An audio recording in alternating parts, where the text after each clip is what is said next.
In your last video, you had a story that took place in Peru, and it reminded me of my experience in the neighboring country of Ecuador. In the early 2000s, I had just gotten my degree, and I was looking to take a vacation before I started job hunting. My idea of a good time is seclusion. To this day, I'm an avid hiker who enjoys traveling to remote locations in the United States, Canada, and South America.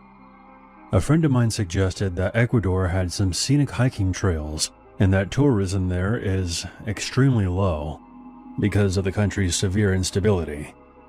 I never minded a little danger, and the less tourists, the better. They always ruin the atmosphere for me. Despite how Caucasian sounding my name is, I'm actually half Mexican on my mother's side, and I speak fluent Spanish. The point being, I could blend in easily. A day after landing in Guayaquil, I was deep in the Cerro Blanco forest, miles from anywhere. The canopy was so thick, it felt like evening time, despite it being in the middle of the day.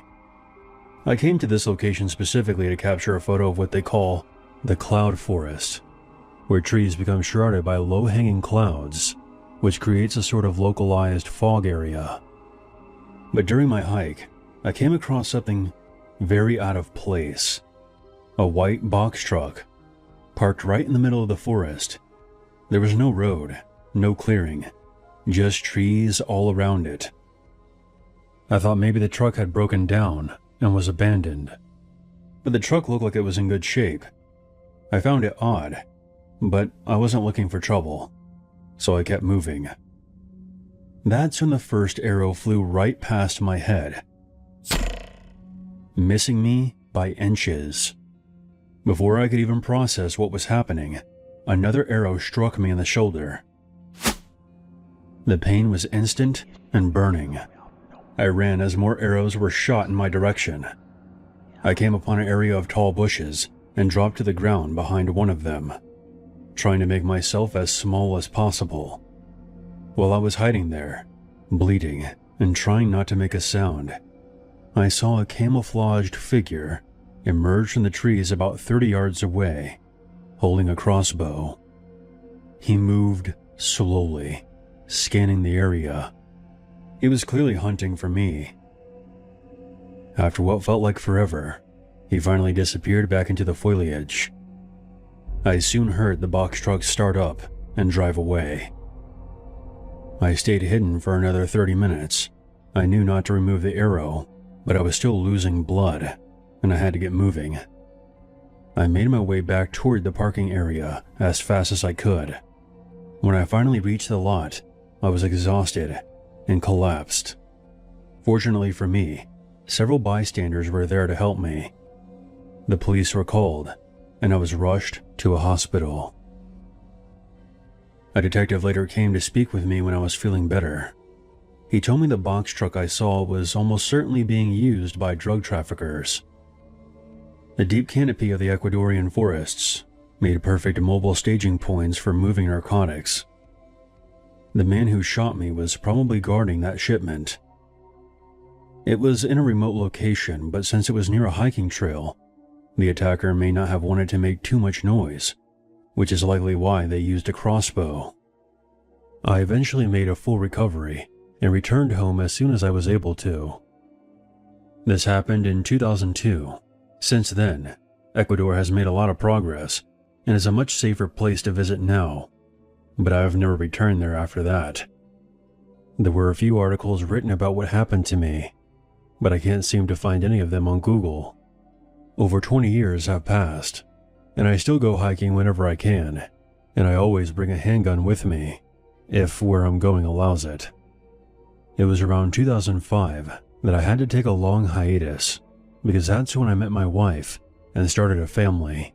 It wasn't until around 2018 that I started taking sporadic trips again. There was a while where I'd find myself looking at photos of my wife and kids, and a haunting thought would creep into the back of my mind.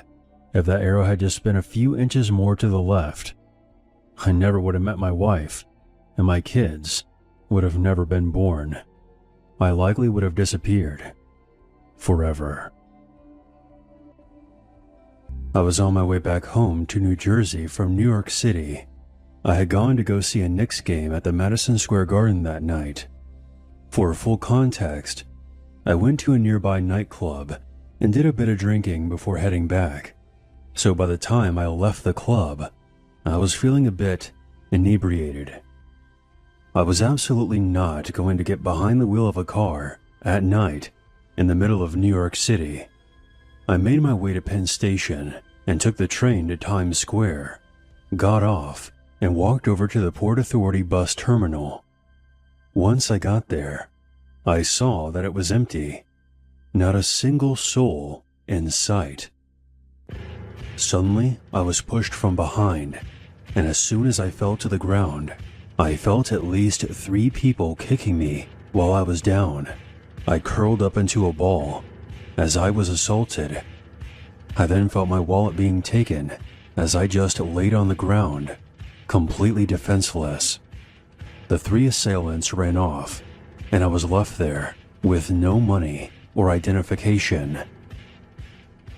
Thankfully, my phone had not been taken during the attack. I rapidly pressed the power button 5 times, which connected me to a police operator. I told the dispatch what had just taken place, and they said that they would be sending a car out right away.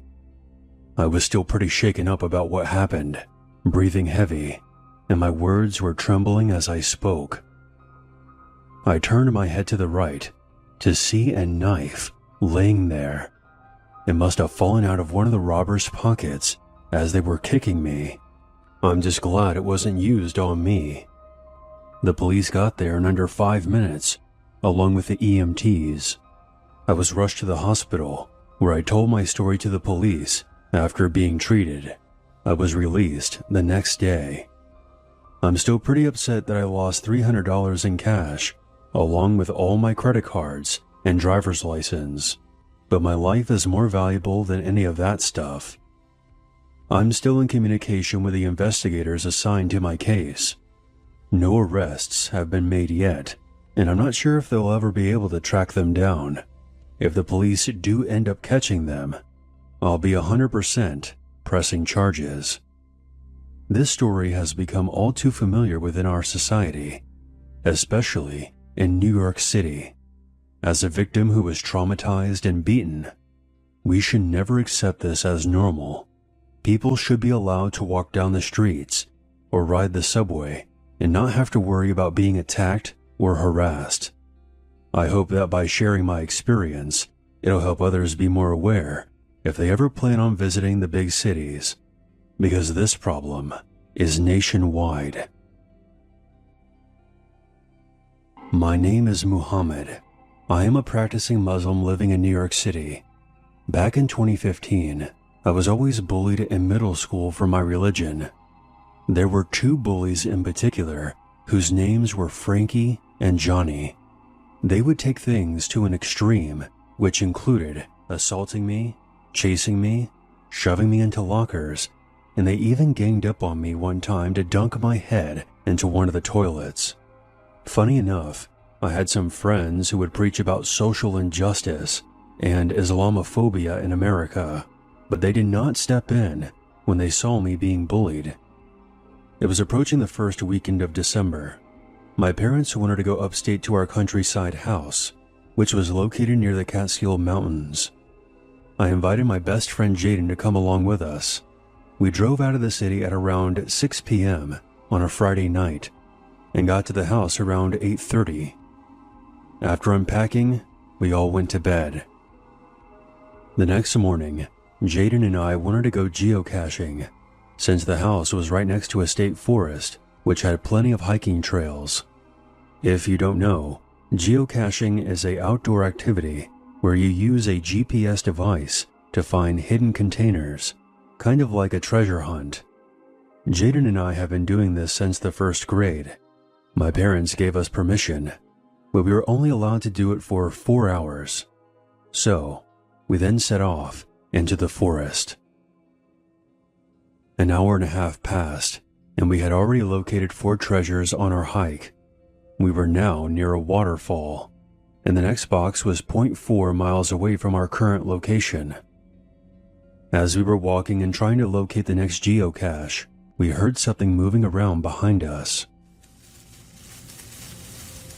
We turned around, and what I saw was scarier than any horror film I've watched. Here in this forest, many miles away from the city, I saw the two people who are currently making my school life a living hell, Frankie and Johnny. How the hell were they in the same exact place we were in? Did their families secretly have a house up here? Did they follow us? I didn't know how this was even possible. They couldn't have got there by themselves, since they were the same age as Jaden and I. Once I saw them, I blurted out, "What the heck are you two doing here? How did you guys even find us?" "You thought by coming out here you were safe from us?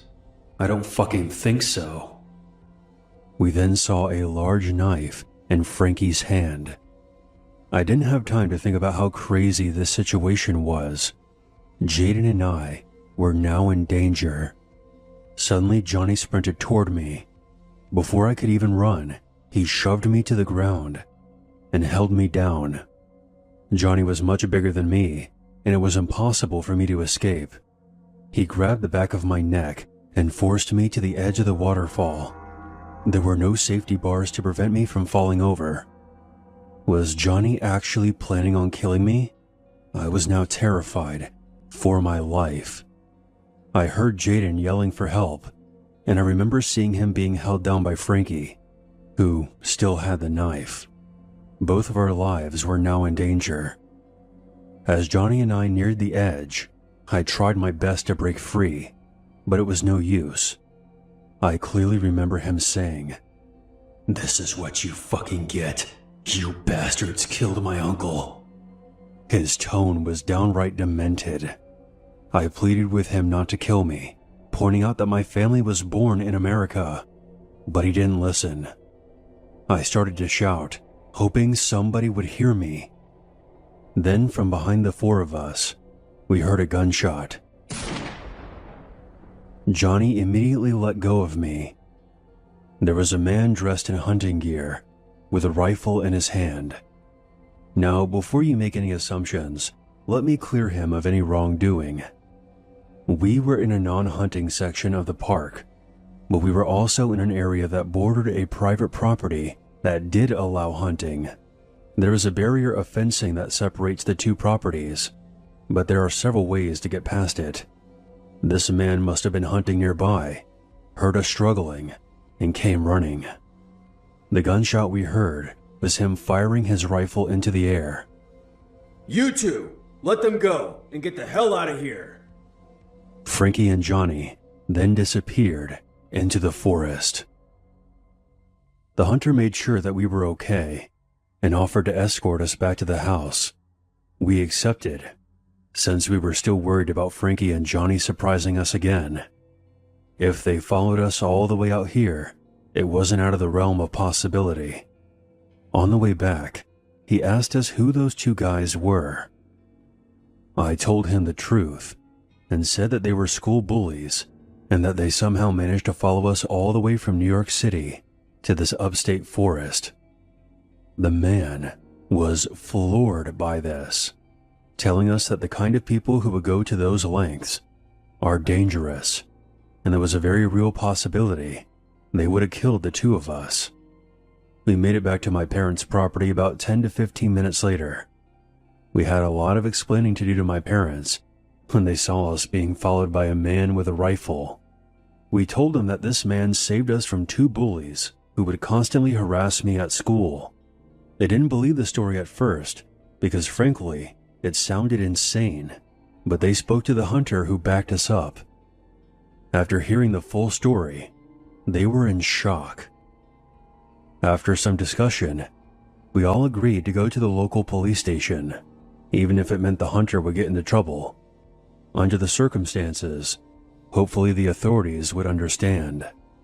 We met the hunter at the police station a couple hours later.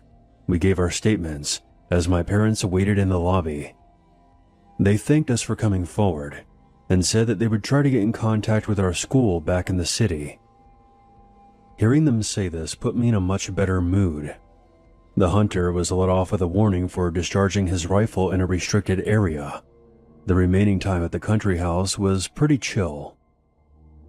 I was a bit worried that we would run into Frankie and Johnny at school the next day. But that Monday, I was called into the principal's office before classes started and was told that Frankie and Johnny had both been expelled, and criminal charges were being considered. Although since they were teenagers, the worst that would happen is a stint in juvenile hall. But I was happy to hear that both of these assholes would no longer bother me at school anymore. The rest of my school years went by pretty smoothly. Every once in a while I would still get called names, but it never came to physical bullying again. And I learned not to take it too personally. I never saw or heard from Johnny again, but I did run into Frank one last time in 2019. I was walking on a sidewalk around Times Square, and he happened to be walking in the opposite direction. I don't think he even noticed me. I wish I would have stopped and asked him how he and Johnny managed to follow us all the way to our country house upstate, because I have not got to the bottom of how exactly they were there that day. My follow-up question would have been why he and Johnny were such psychotic racist assholes to me. I eventually moved past this incident, but the memory of what happened almost a decade ago sometimes plays back in my mind and serves as a reminder that there will always be screwed up people in this world. This happened right after my divorce. It was a very rough time in my life. I was exhausted, stressed out, and needed to get away from everything. I rented out a small cabin deep in the forests of Vermont so I could work on my first novel in solitude. I had never been to Vermont before this. I'm from the West Coast. I chose it randomly because at the time, I was so paranoid that my ex-husband would follow me. Things did not end amicably between us, so I reasoned that Vermont would be the last place he'd ever go looking for me. The cabin was beautiful, surrounded by thick forests with no neighbors for miles. At first, it felt like exactly what I needed. But after a couple of days, I started hearing strange noises at night, scratching sounds on the roof, footsteps on the front porch, and I thought I even heard voices whispering outside at one point. Given what I was going through at the time, this set me on edge. It wasn't just at night either. When I would go outside during the day, I got this overwhelming feeling that someone was watching me. I told myself it was just my paranoia from the divorce, and I wasn't exactly used to being alone in the woods. This went on for a few more days. I never encountered anyone though, so I just figured that perhaps my mind was playing tricks on me. One night, I woke up to a loud banging on my bedroom window. There was no way to rationalize it this time. There was someone outside the cabin. I sat up, heart racing, and looked to the window, which had the curtain drawn. Another loud pounding came, causing me to jump. Who's there? Do you have any idea what time it is? No one answered. After maybe 5 minutes of hearing nothing, I peeked out the window. The woods were dark and still. There was no one in sight. The thought had occurred to me that I experienced some kind of night terror, but just to be sure, I grabbed a flashlight and made my way out to the front door.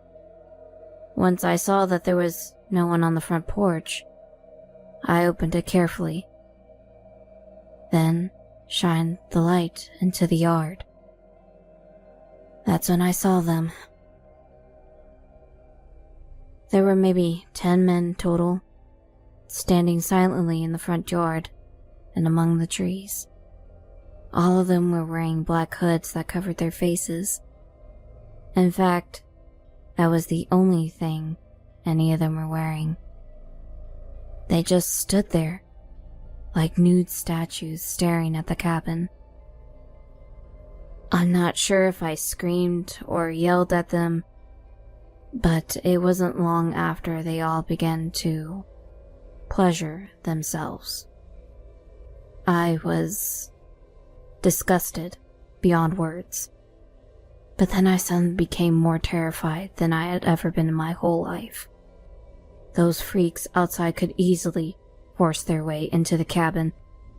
I was alone and defenseless. I slammed the door and locked it, then immediately retreated to the bedroom. I pushed a wooden wardrobe in front of the window before praying to God that the landline next to the bed was still working. Thankfully, it was, but I was shaking so badly I could barely dial 911. By the time the officers arrived 15 minutes later, the men were gone. The police took my statement and told me something that made my blood run cold. They had apparently received several reports from other women in the area who had either rented cabins like me or lived in remote locations. It was the same thing. Several naked men wearing black hoods, standing in the nearby woods. The officer told me that he was only aware of one other instance where someone witnessed them masturbating. The police were never able to catch them. They took the reports seriously, but it was unpredictable where they would show up next, even with increased patrols. They theorized this was some kind of bizarre cult ritual. They would make sure the women were alone, possibly scouting locations before they moved in, although they never seemed to attack or break in. It was like they wanted to make sure the women saw them. Most of the time, things wouldn't go according to plan. The women either wouldn't answer the door or a neighbor would see them and start yelling. Either way, the men would disappear back into the forest before the police could arrive. I left the cabin the next morning and never went back, and spent my remaining time in Vermont in a hotel room in Burlington. After this incident, I've done extensive research into this topic over the years. Vermont is a very small rural state, and it does have a history of cult activity. There's also a local urban legend dubbed the Men in Suits. During the 90s, there were numerous reports emerging from isolated areas describing well-dressed men appearing in locations where they clearly did not belong. I guess you could title my experience the Men in Birthday Suits. As I mentioned at the beginning, I do plan on getting the full story published someday, but in the meantime, I'd love to hear. So, for some context, I'm a guy, and this happened when I was 18. I was planning on moving out of state for college, and I didn't want to pay the ridiculously high price for student housing. So, me and my mom turned to Craigslist for better options. We found a lot of places near the school and for a reasonable price, but one we found would live in infamy for me. We found a place for $500 per month in an area near the school, so we instantly took it. On the day before my school's orientation, me and my parents drove down to the school and rented a hotel room for 2 nights. On the way down, I was texting the guy about the room, to which he gave a description as well as the address to where I would be going. I'd like to note that I was the one that was filtering through the options while my mom sent links for any new openings. After texting back and forth, he asked for me to send a pic of myself right after he sent a pic of himself. I sent him one, but by examining his pic, I began to feel a bit uneasy about it, especially after he failed to respond to any of my texts after the pic was sent, even the one where I asked him what would be a good time for me to check the place out. Later that night, I talked to my dad about it, and we decided to go to the address while my mom was asleep in the hotel. It was then that my suspicions proved to be true, as we were greeted with a trashy-looking trailer home with a white pickup truck parked next to it. Thankfully, it was like 2 in the morning, so he couldn't have seen us. The very next day after orientation, me and my dad explained our findings to Mom, where we decided that my enrollment at the school would be pushed back to the fall semester until I could find a proper place to stay. So from what I could guess, the guy must have thought I was an 18-year-old female looking for a place to move and that I would be checking out the place by myself. So when it was revealed that I was actually a fully grown man, he must have realized his plans to prey on a teenage girl weren't coming into fruition. Going into too much detail, my first year in college I stayed in a suite-style room.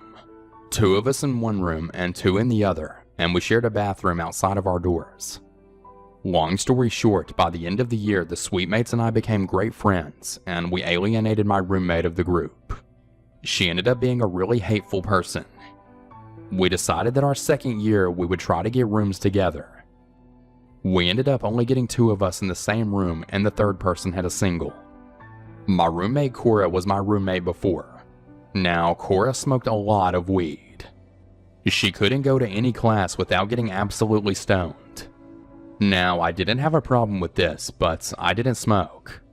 Now, my roommate Sarah also smoked, but very little. Again, the first few weeks of our second year were great, and we had a lot of fun, and we all got along really well.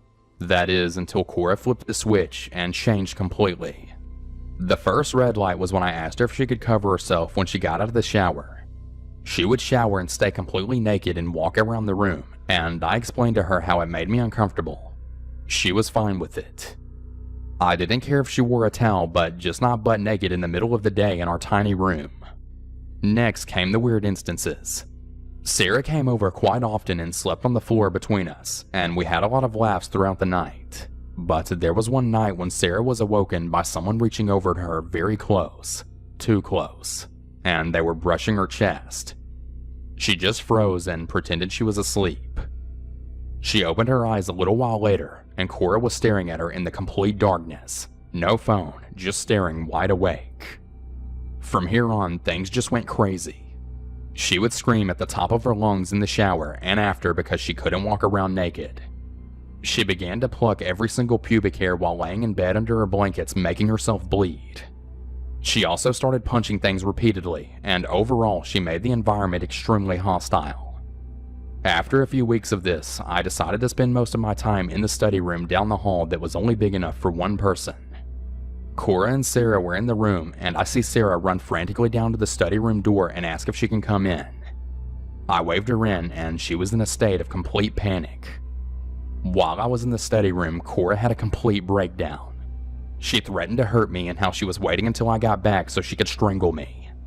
She was throwing things around the room and speaking horrible things about me and my family. Things that were so bad that Sarah wouldn't repeat them to me. She got to the point saying that she would hurt me in my sleep and strangle me while I'm studying. It was so bad that Sarah was frozen in fear. As soon as Cora left the room and decided to go eat, that's when Sarah ran to me and told me everything. Apparently it got to the point that she actually had a pocket knife in her hand and was pacing back and forth waiting for my return. I ended up having to switch rooms, go to a safe room, and completely change my situation because she wanted to hurt me. Sarah and I are still great friends after we both transferred at the end of that year. She decided to see her about a month after I left the room, and Cora had carved the word happy into her arm and scarred herself on her upper shoulder. She repeatedly badmouthed the situation like we planned on ruining her life, when in reality it was all her. She's the one who went crazy. I really don't know what happened to her. There's a few more details that I left out, but overall this person became a complete nightmare almost overnight. Be sure to really get to know the person before you become roommates with them. You never really know who they'll turn out to be. Be careful. The story happened to me years ago, but it still affects me to this day. The summer after I graduated high school, I was still living at home with my family. I was up one late night and was packing for a camping trip with my friends. It was unbelievably hot, and I had the window open as I sat and folded my clothes. It was around 2 in the morning, and the next thing I knew, there was a hand coming through the gap in the screen of my window. I screamed, and the hand flew back out. I was stunned, but there was a part of me that wondered if it was my younger brother pranking me. I got up and looked out the window and just saw a figure of a man. He was staring at me. I ran into my brother's room, and he was there playing video games. We called the police, who came and searched the area. They didn't find anything, and they warned me and my parents to lock all of the windows and doors, and then they left. We were all still shaken up, and my mom had a feeling that he would come back. It turns out her mother's intuition was right. She went outside and waited on our back porch. After about 20 minutes or so, she saw the man dressed in black slink into our backyard along the tree line. He hid behind a tree for a few seconds and ran to another tree and hid there, slowly working his way toward my window. My mother yelled something to him and he took off running. The police came back out again, but they found no trace of him. I never opened that window ever again, not even the curtains. My parents had installed some motion detecting lights, and that seemed to be the end of that. About 6 months later, my friend and I got an apartment downtown together. We were really excited as this was our first place all on our own. The apartment wasn't exactly the best quality, but it was so fun to be living in the city, and again, all on our own. The downside was that it was street parking only. After a few weeks, my car was broken into. Nothing was taken, but a single rose sat on the passenger seat. It was pretty creepy, but I vowed to be vigilant and safe. I always tried to park close to the entrance near the lights, but often it was difficult to get those spots, and I would often have to park further away on darker streets. Things quickly began escalating at this point. My car was broken into at least once a week. Most of the time a flower was left, which I always threw on the ground. But once, there was a pair of men's underwear left. And even more creepily, once a bag of Tootsie Rolls, as they were my favorite candy. This made me wonder if the person doing this knew me personally, and I started to become really suspicious and paranoid of everyone. There was a laundry area in the basement of the apartment, and one day I went down to get a load that finished drying. As I started to fold them, I realized all of my undergarments, bras, and panties were gone.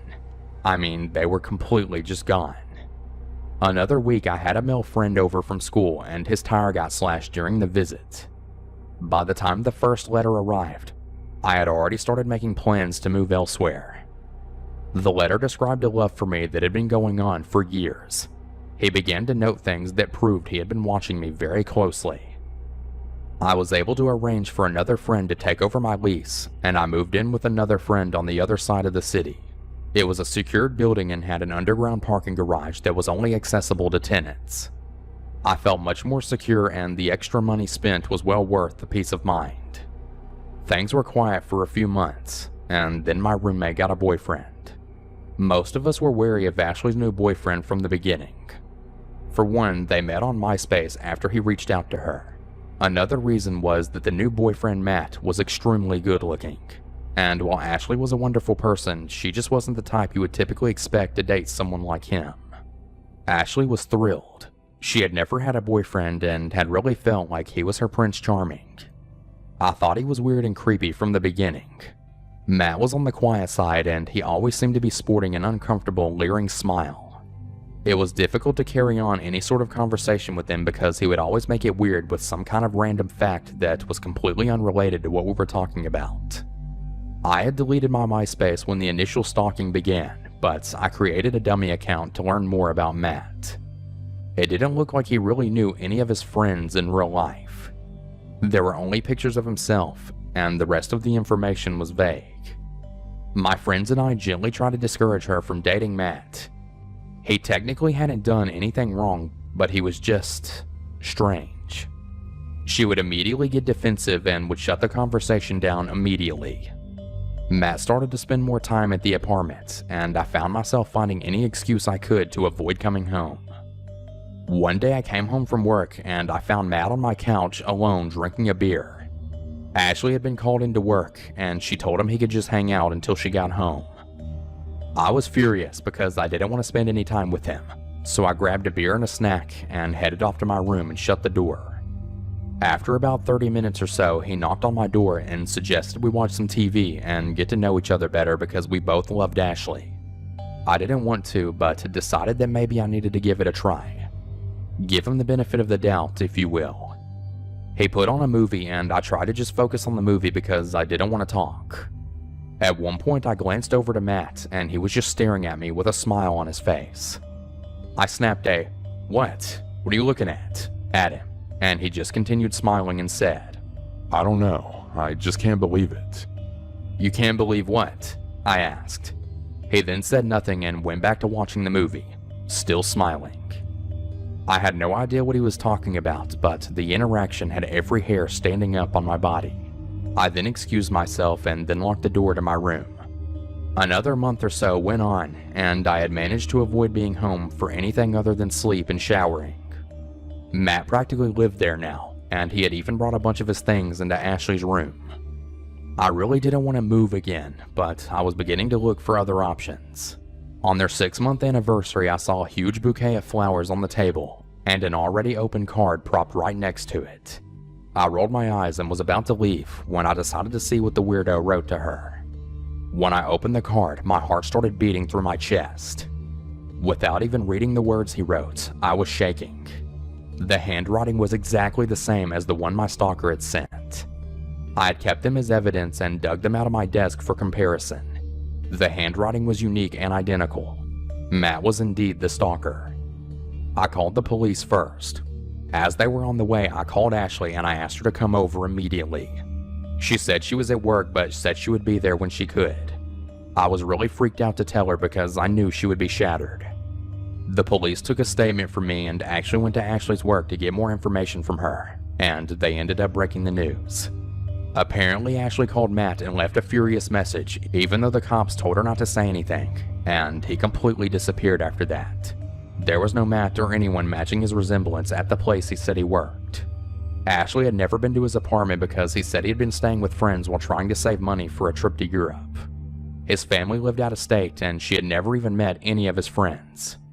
He said they had a falling out because he was choosing to spend so much time with Ashley. In the end, it was all lies. She was dating a stranger. We honestly don't even know if Matt was his real name. The cherry on top of this whole thing was when we went through Matt's things. He had left all of his things when he disappeared, and Ashley and I decided to go through all of his stuff. There was a duffel bag that was full of gym clothes, but in one of the compartments there was about 10 pictures of me. All of them were taken far away with the exception of one of me sleeping. The sheets were current, so I know it had to have been at the current apartment before I started locking my bedroom door. A few of the pictures dated back to before the incident at my parents' house, which made us think that that was him as well. 2 pairs of my missing underwear were there, and I shuddered to think of what he did with the rest. A Starbucks lid with my red lipstick marks, a necklace I hadn't even noticed missing, a few other random sick souvenirs. It was so creepy. Unfortunately, the police were never able to track him down. I decided to accept an opportunity overseas that I'd been considering, and I got the heck out of there as soon as I could. Unfortunately, Ashley and I quickly drifted apart. She had a really hard time accepting that her first love was a complete psycho. I think I had some underlying anger for believing all of his lies and letting him into our lives. I didn't know what his end game was. Would he have tried to hurt me, or was he just simply content with being involved in my world? I guess I'll never know. Being stalked changes you. Even when I lived across the world, I looked over my shoulder everywhere I went. To this day, I still have no social media accounts attached to my real name. If I had to guess, he's probably messing with some new woman now. But every time I visit my hometown, I am tense to keep a low profile. Part of me will always worry that Matt will resurface again, but I really hope that never happens. I just woke up in the middle of the night remembering this and needed to get it off my chest. When I was about 16, my father, brothers, and I lived in an old rundown house in the middle of nowhere. It was a private rental. My brother would do work for the landlord to pay our rent.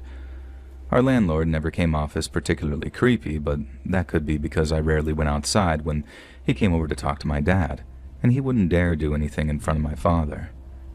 I was home alone one day. My dad and brothers went out somewhere, I don't remember exactly where, and I had my dog in a fenced-in yard outside, but that was it. I was in my room doing whatever I was doing, probably playing The Sims 2, and we lived in the middle of nowhere, and there was a long driveway which the window of my bedroom directly faced. I couldn't see or hear anyone driving up the driveway. I saw a car, not my dad's, and kind of immediately freaked out. I ran and shut all the blinds in the house and turned off all the lights and checked the doors, making sure that they were locked. It was our landlord. He lived next door about 2 miles from our house, and yes, that was the closest house. This wasn't the first time that he'd come here unexpectedly. It happened twice before, and both times I was home alone. Those first 2 times he was only there for 10 minutes, walking around the outside of the house and then quickly leaving, but this time was different. I grabbed a big kitchen knife and hid under the kitchen table. I heard him pull up outside and open our front gate. My dog outside was going crazy and barking, and I heard him yell, and I could hear his footsteps walking up to the door. He tried to open the front door, and I was freaking out. At this point, I texted my dad, and he was coming straight home, but they'd be like an hour. He continued to walk around the outside of our house, trying to peek into each window. The house is old and has 3 doors that you can enter from the outside, and he tried to open all 3. I thought maybe that he didn't know that I was home. Maybe the last 2 times were just a coincidence, but he started saying things, including calling out my name. And he knew that I was home alone. I couldn't hear what else he was saying through the double brick walls, but I quietly creeped through the house following his voice up and down the hallway. I was trying to hear what he was saying, and that's when he said something that I'll never forget. "I'm gonna burn this house down, but I'll let you out first." Of course, I didn't take him seriously, which scares me even more. He wanted me to come out. He wanted me to take his threat seriously. And that's the part that gets me. I know exactly what would have happened if I had believed him, and my life would have been completely different. He was there for at least a half an hour, maybe closer to an hour, and he was very persistent, and he left before my dad came home. I told him everything, and we moved out soon after. I still don't know how he knew that I was home alone, and my dad never saw him on the way driving out, so he knew my dad was gone because there was no car in the driveway. But how did he know I wasn't with him? And why did he act like that?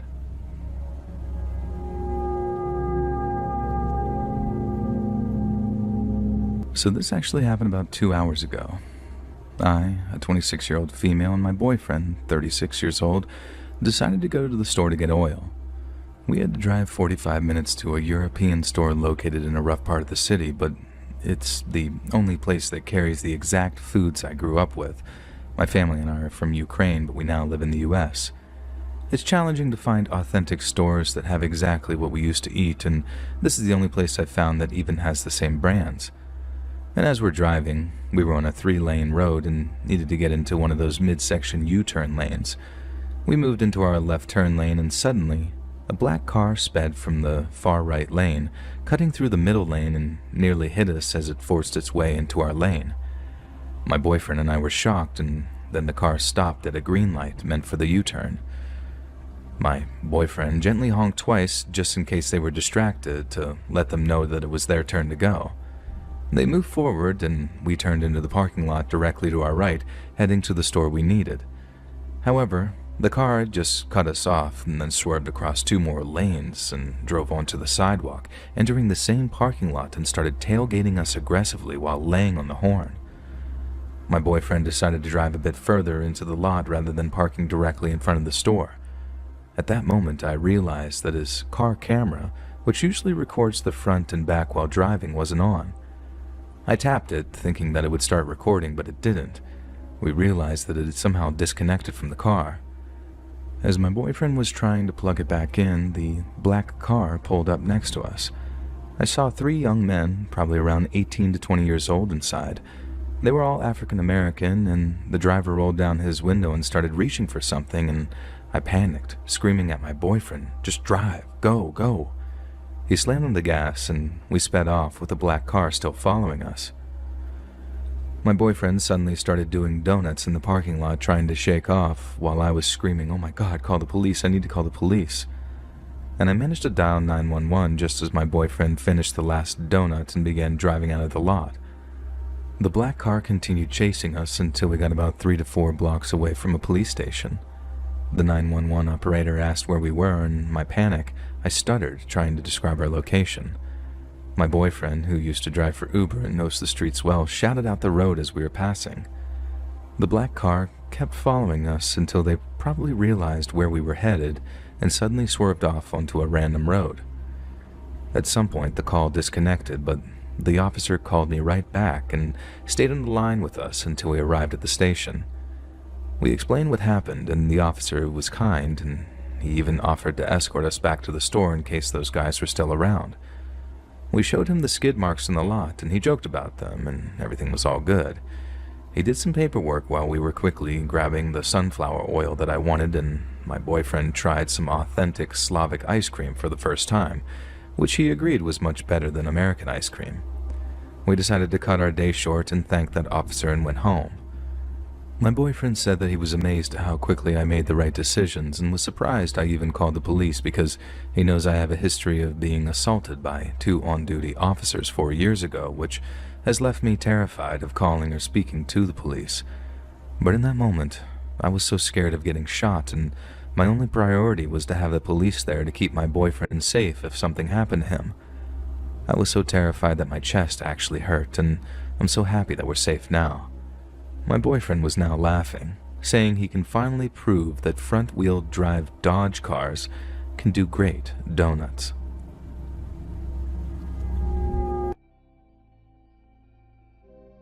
This terrible thing happened about 15 years ago. I was 20 years old and living alone. I came home from work, checked the post as I usually do, and found a sealed letter. It was a blank envelope. Inside there were 2 tickets to a concert and a letter. A love letter. The writer's feelings for me were quite clear. It went something like this. "Let's meet at the concert. I'll keep my identity hidden until we meet. I'm sure you'll be surprised. I'm someone you know." I had a boyfriend at the time, and I had no idea who wrote that. I thought for a moment that I won a competition or something. I remembered that I entered one. But then I remembered that I had entered that competition only this morning, so there's no way that the tickets could be in my letterbox by the evening. Something wasn't right, so I didn't go to the concert. I thought that if it truly is someone that I know, as soon as they reveal themselves to me, then I'd apologize, and I'm sure if they are a decent and kind person, they'd understand my caution. The day after the concert, I found a threatening-looking letter stuffed into my letterbox. "Why didn't you come? You idiot! Don't pretend like you aren't interested. This is BS." The first letter was gentlemanly in a sense, but this was the complete opposite. Back then, mobile phones weren't so common. As soon as I returned home from work, the moment I closed my front door, my home phone rang. I picked it up, and the other party hung up. This happened often. I didn't get a call or letter every single day. It was irregular. I would get 1 a week, and then the next week I'd get 3 or 4. This kind of thing went on for about 3 months. It was so creepy that I ended up moving away. Finally, peace. Well, that's what I thought. Until 1 month after I moved into a new place, the same thing started again. I didn't get a call this time, but I found another blank envelope in my letterbox. There was no sender's address or name, so it must have been posted by hand. When I saw this, it was clear to me that I had a stalker, and the stalker had found my new home. I was really scared. I took the letter to the police station and spoke to an officer. Ignoring the other party is the most effective thing you can do.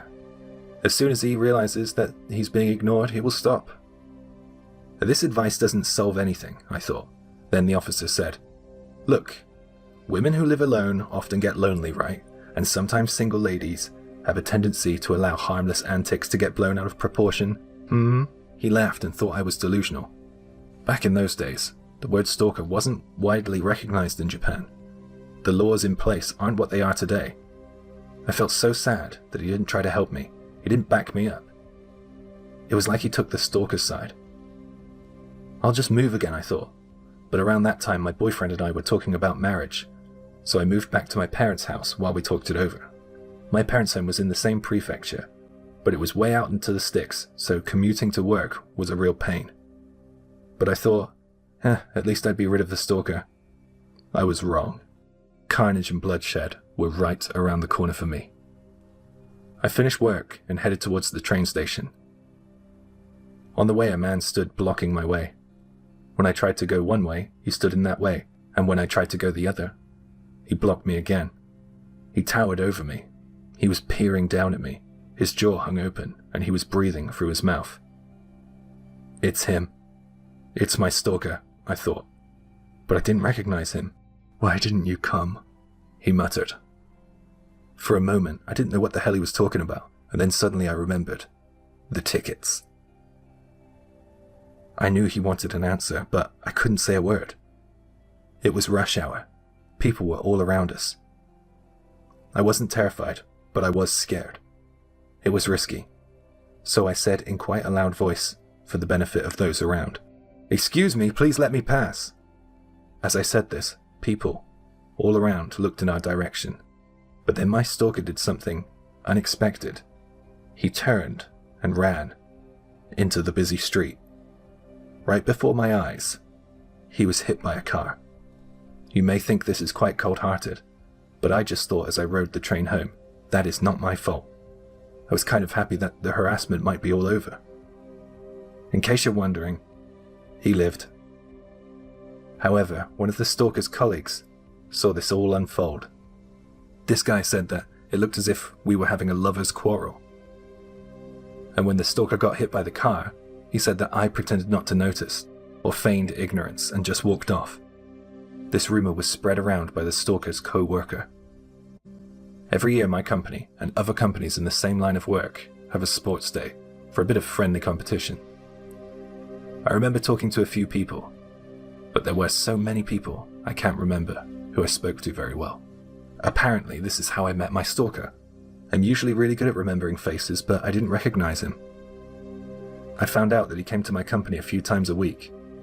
I work in the personnel department, hidden away in a small office, so I don't often see people, other than the ones I immediately work with. Yet the rumors about me grew. They said that we often met at work. Of course I denied all these false allegations, and stated the fact that I was the victim of stalking. But I wasn't convinced that anyone believed me. Another shock was in store for me. I was dumped. Although my boyfriend and I weren't officially engaged, we had set up a date for me to be introduced to his parents in his hometown, and at that point, we would officially announce our plans to engage. The rumors had reached their ears before I had arrived. As I said before, the suffering caused by stalkers wasn't well documented in Japan. They said to me when I met them, "You must have given this guy some sign that he had a chance with you. Somehow, you must have given him the wrong idea. You caused his actions. Are you sure there wasn't anything going on between you two?" With this doubt and distrust imposed upon me, my boyfriend was persuaded by his parents to end our relationship. I couldn't believe it. I wanted to escape. I wanted a fresh start, so I resigned from my job as well. It has been over 20 years since this has happened, and the wounds caused by the stalker still feel fresh. My desire to work hard at the assumption that I would eventually get married and spend my life with a husband has died. I came to the conclusion that I would end up alone. So far, I'm right. This took place 10 years ago when I was 23 years old. For some context, I'm a male and live in the suburbs of a major city in the US. For the most part, the city was relatively peaceful and quiet. The crime rate was low and the people were friendly. I've made a few friends with the locals of my neighborhood and always saw this city as a place where I could be free. However, that all changed in just one evening. It was New Year's Eve of 2013, and I was sitting in my lawn chair getting ready to watch the fireworks my neighbors were doing. They went all out with fireworks every year, and why buy some when you could just see their show? So there I am, sitting in front of my driveway drinking a beer when I hear someone start screaming from down my street. Keep in mind, this was about 2 in the morning, so this was around the time where people had been sleeping. I then see a woman turn the corner, banging on doors while screaming her head off. She's blurting out these demands to let her in, that she needs help, and that he's, quote, chasing me. By the looks of it, she looked distressed and seemed as if she had just gotten out of a fight. At this point, the family across the street had already launched their fireworks and everyone was inside. I fold up my yard chair and go back inside to lock the front door, debating on whether or not to call the police. About 3 minutes later, the woman who had been screaming then came to my door and starts pounding on it. She explains that this, quote, guy is trying to chase her and that she demands to come in. Now, my house is located where I could see down my street, and when I did, I hadn't seen anybody out there other than her. I'm not one to deny help to someone in need, but there was something off about this woman. Something told me that the only person who was in danger was me.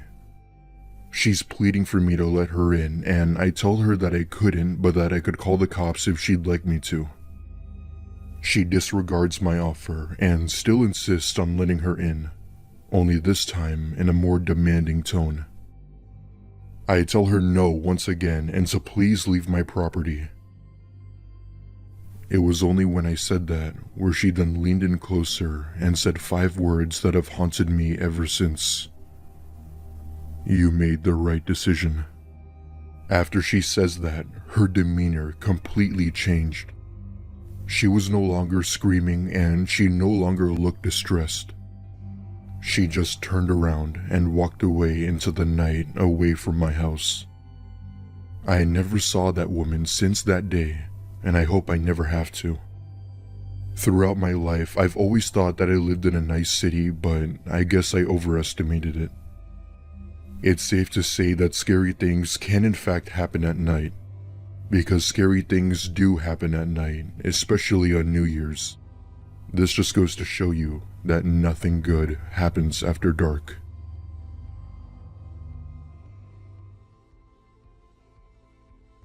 Years ago, I was on a cross-country road trip solo to a family reunion. I was supposed to make it to a friend's house, but the weather ended up being horrible and it was slow moving. Then a terrible accident happened just ahead of me. I was stuck in traffic for a while, and I ended up being 5 hours behind schedule. At this point, I was exhausted and in need of a bathroom and a shower, so I pulled into a little strip motel off of some back roads. It was obviously small and dirty, but it would work in a pinch. There was a window to the outside where the check-in was. The guy that worked there eyeballed me. Back then, I was a young girl attending college. He then asked me if I was traveling alone. When I went to hand him my ID and credit card, he insisted on cash only. Red flags were going off at this point, but I managed to gather just enough cash and he tossed me the key. The room was dirty and barely bigger than the bed. The first thing I did was go to the bathroom. Then I flipped the mattress, as there were signs of bed bugs, and a moment later, I spied a roach. That was it. I was out. I decided to use the parking space instead, and sleep in the back hatch of my SUV. I curled up, using a suitcase for a pillow and some random clothes for a blanket, and fell asleep for about an hour. I woke up, aware of someone talking on a phone outside. I glanced out to see the guy from the check-in standing outside. It was now around 3 a.m. He finished up his call and walked quietly over to my room, unlocked the door, and walked in. The lights didn't turn on, and a minute or two later he came back out, slamming the door behind him and cursing, with another guy. I hadn't seen 2 guys enter, so I still don't know where he came from. They angrily talked for a moment, then the check-in guy walked over to my SUV. I covered up my head quickly with a shirt. After he tried the locked door, he peered in the back seat, but between my tinted windows and blending into the general mess, he didn't notice me in the hatch. The 2 guys walked away to the far side of the parking lot, talking more, one of them gesturing across the street to where a diner was. While they were distracted, I climbed up to the front seat and started up the SUV. They turned around in surprise as I pulled away. I called my friends back home and told them, but I didn't want my family to worry, so I said nothing to them when I arrived. When I got back home about 3 weeks later, we figured out the name of the hotel thanks to Google Maps and called the local police.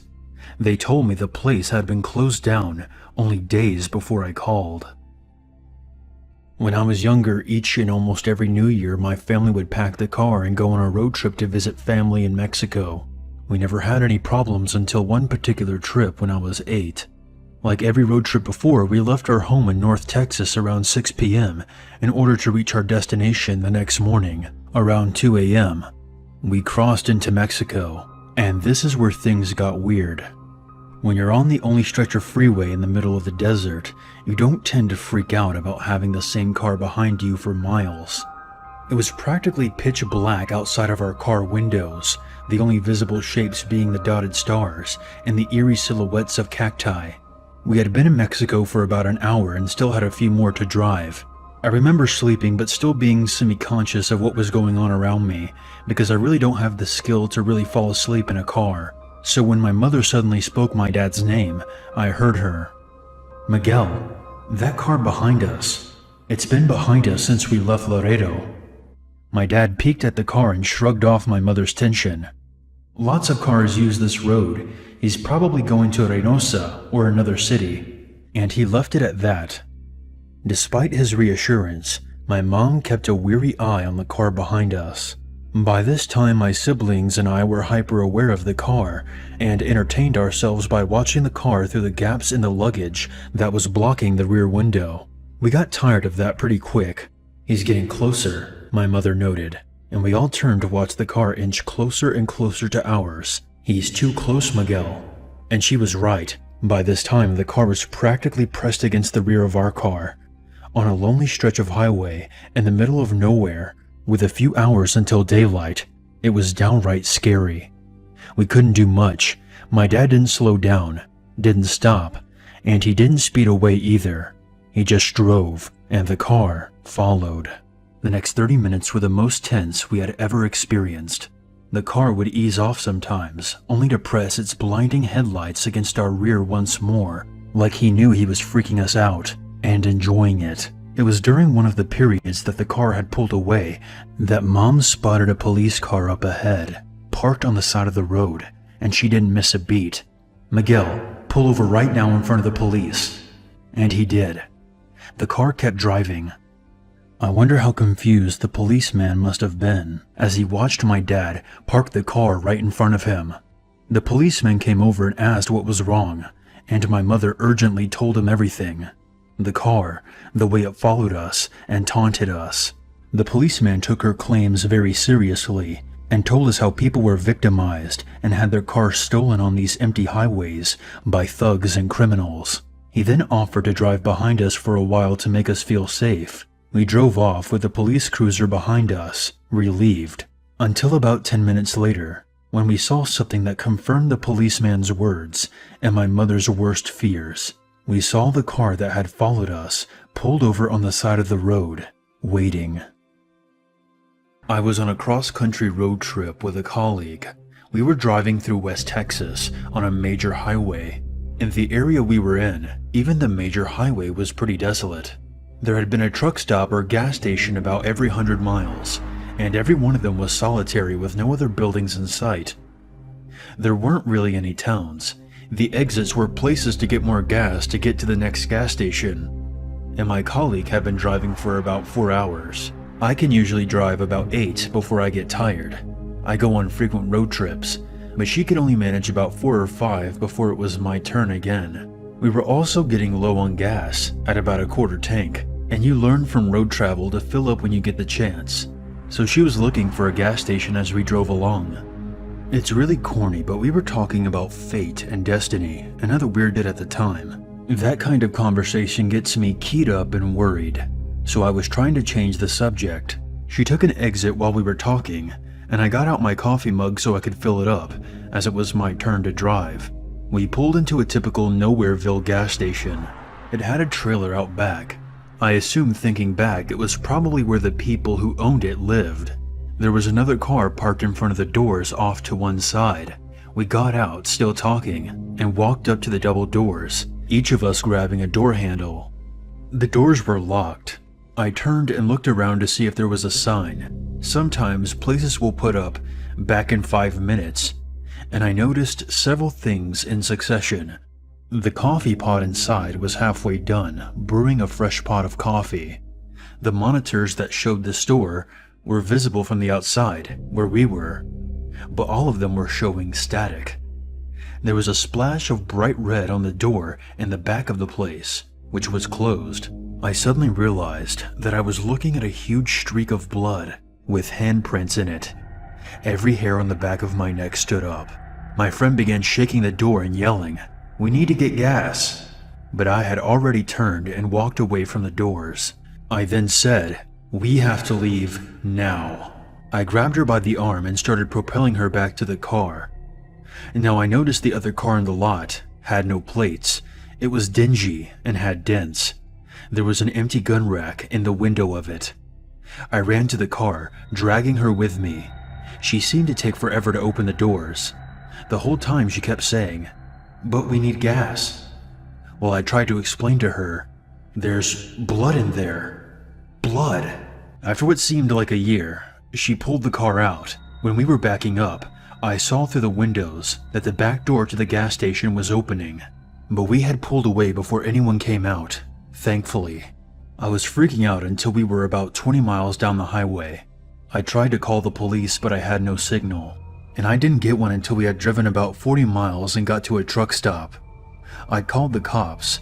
They thanked me, and I never heard anything more about it. To this day, I feel like if I hadn't have freaked out, we might have met the robber, or whoever was in the back room of that place. I also wish I would have been able to find out what the hell happened there. It was a Chevron station, somewhere in the western part of Texas.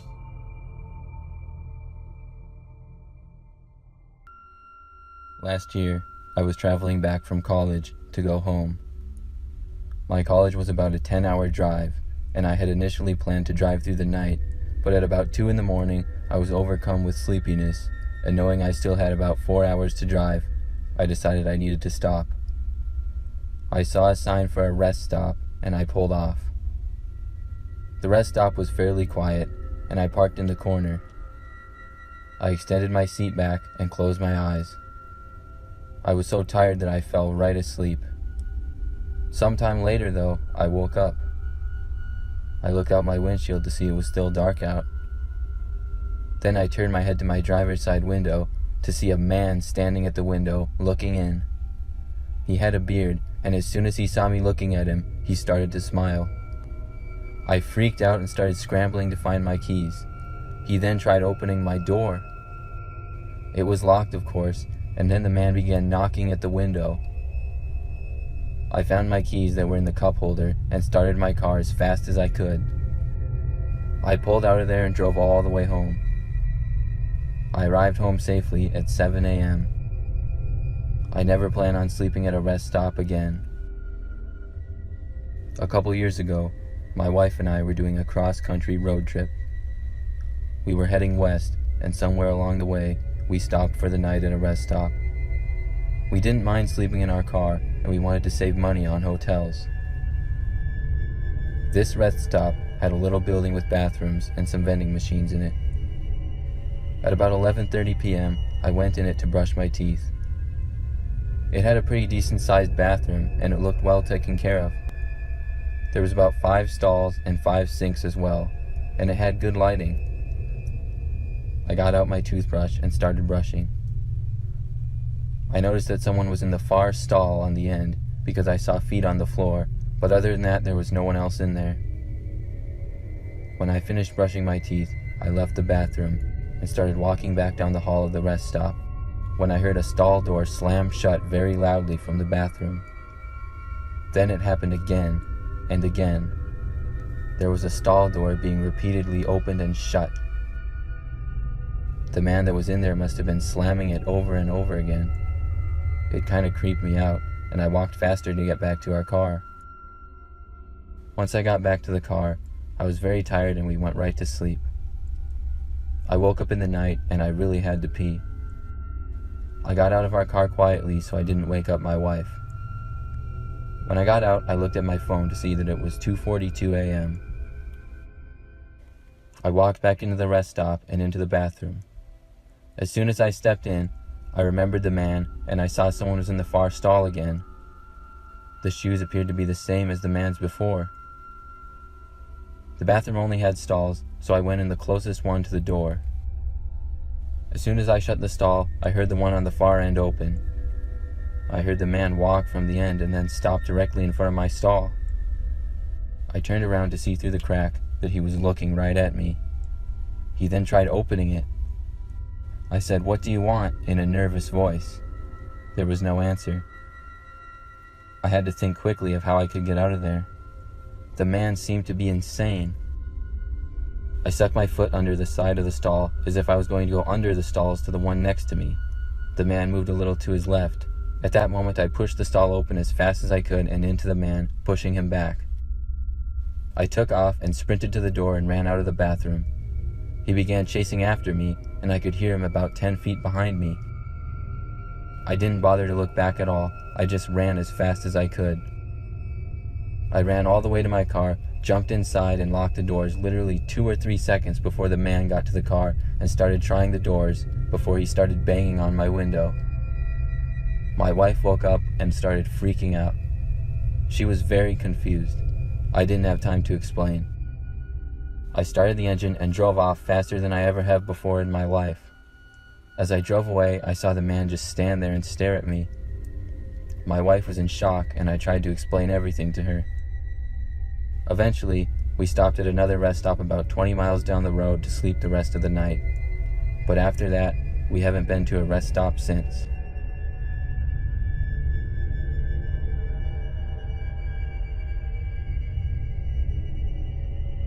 Every year, a couple of friends and I take a road trip out west. Last time, we were about halfway through the trip when we decided to stop at a rest stop in Colorado. It was about 11 p.m. We weren't going to spend the night there, but we just needed to stop to use the restroom and stretch our legs. The rest stop was very unique. It was rather large and near some mountains. However, not very many people were there. In fact, I didn't see any other cars in the parking lot at all. My friends went in to use the bathrooms. I stayed back to check the oil on the car, and once they got back, I went in. The rest stop had several displays of local attractions and things like that, as well as the typical bathrooms and vending machines. As I went in the bathroom, I heard someone walk in the rest stop and walk towards the bathroom, but nobody went in. It sounded like they were just standing outside. Once I left the bathroom, nobody was there. I heard footsteps walking around the corner, but once I got around the corner, no one was there. Then I heard them from back near the bathrooms where I just was. This confused me a lot, and I walked back around the corner to see nobody was there again. I guess maybe my friends were somehow pulling a prank on me. I started to walk back, and then I heard someone shaking the vending machine near the door. Now I knew it had to be my friends, and I walked over to see the vending machines, and of course, nobody was there. I just shook my head and walked back out to the car to see all my friends inside waiting for me. I asked them if they were inside at all, but they all told me no. I suddenly got the creeps and said we should get out of there. We drove away and got to our hotel. I still don't know who or what was making those noises.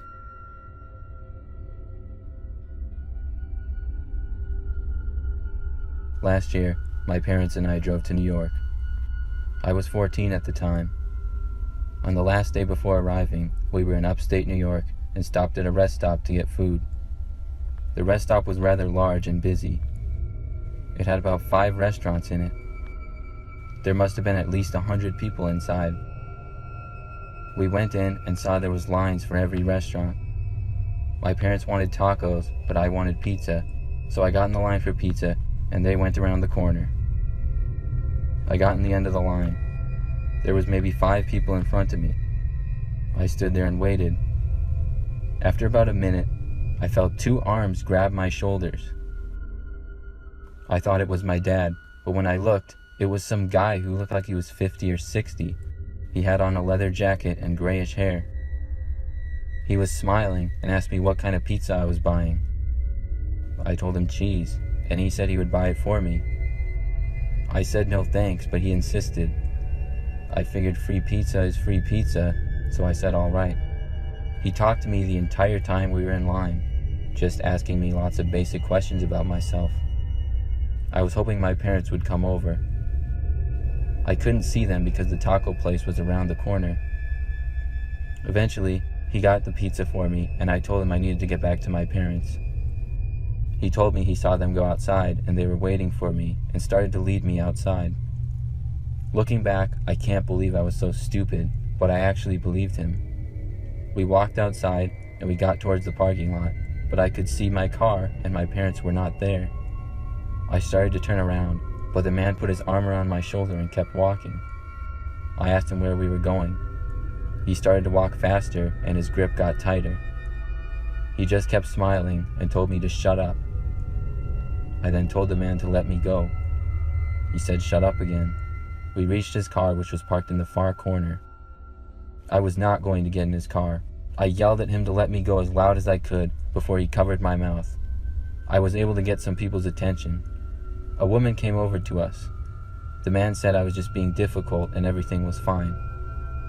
I told her no it wasn't, and I used this opportunity to run to the woman.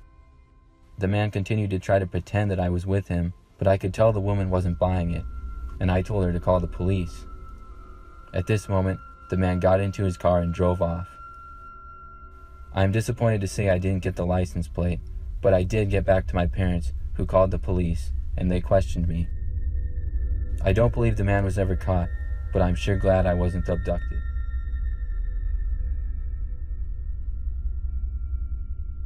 I am a 23-year-old female. This story took place last summer. I had just recently gotten a new car. Well, actually it was used, but it was only 8 years old and was much better than the 2003 car I had been driving. The car had no problems, but did need to get its tires rotated. So about a week after I bought it, I took it to a local mechanic. I had never been to the guy before, but his prices seemed pretty low. I drove the car to the shop, which was located on a quiet end of town and not really next to anything else. I went inside and gave the mechanic the keys. I had made the appointment online, and when I got there, he said it would be about 30 minutes or less and told me I could wait in the waiting room while the work was done. I went in and sat down in a chair in the waiting room. There was nobody else at the shop, and it was rather old. The place looked like it hadn't been updated at all since the 1980s. They even had a big box TV that was on, and it played the Weather Channel on it. I sat down and went on my phone for this time. When about 20 minutes had passed, the mechanic came back in and said that my car was done. After that, I drove back home and everything was normal. But about a week later, I was driving home from work one night, and I heard what sounded like a faint buzzing noise. I thought it was a bug in the car at first, so I rolled down a few windows and hoped it would fly out. But the sound kept going, and after I put the windows back up and listened closer, I could hear it wasn't exactly the sound of a bug. I drove the rest of the way home, and then turned my car off and listened. I didn't hear anything for a few seconds, but then I heard it again. I looked around my car and saw something behind the mirror. There was a little black thing that was mounted, and when I examined it, it appeared to be a camera. It was very well hidden, and I hadn't noticed it until looking extremely close. I ended up looking very closely around the rest of my car, and I ended up finding 2 more cameras. I took them inside and later brought them to the police. It turned out the mechanic put them in my car to spy on me. It was extremely creepy, and I never should have took my car to him in the first place.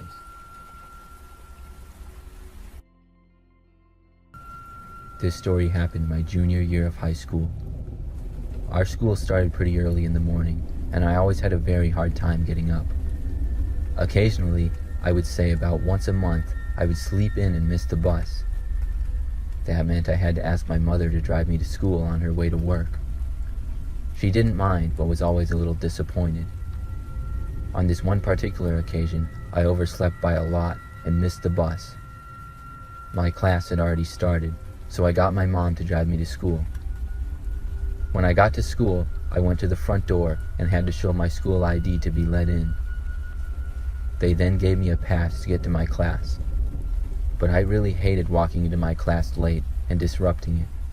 I always thought that was embarrassing, so what I would always do instead was go to my favorite bathroom, which was the least busiest one upstairs, and then wait inside the bathroom until my class was over. Then I would walk out during passing time, and nobody would know I had been late. It's weird, I know, but I was a shy and awkward kid back then.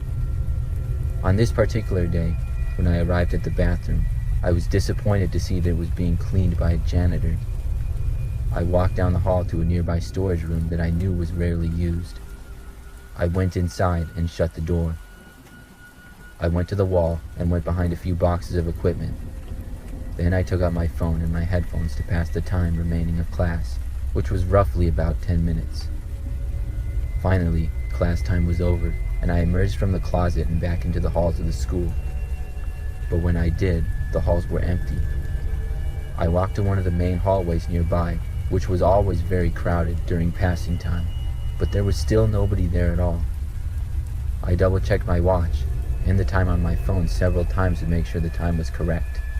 It was very confusing to me, until I realized that we had to be on a lockdown of some sort.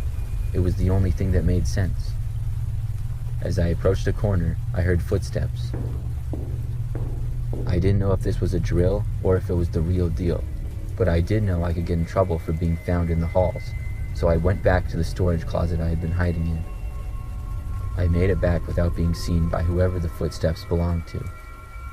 However, I heard them keep coming closer. I turned off the lights in the room and went back to hiding behind some boxes. I heard the footsteps get closer and closer, and then stop at the door. My heart was pounding as I hoped the door wouldn't open, but then it did. I tried my best to not make any noise at all. I couldn't see what was going on at all, but I knew the door had been opened and someone was in there with me. The room was not all that big, and I'm guessing they were about 15 feet away from me. Each second that went by while I was in there felt like a minute. I heard nothing at all, but I could see light in the room and the door was still open. I also hadn't heard anybody walk away. I was so scared that I thought about just giving myself up, hoping that it was somebody on the school staff that was in there. But I had a strong feeling that it wasn't, and I kept silent. Finally, I heard the footsteps walk back to the door and leave. I stayed in the room and laid in the same position for at least another 15 minutes or so.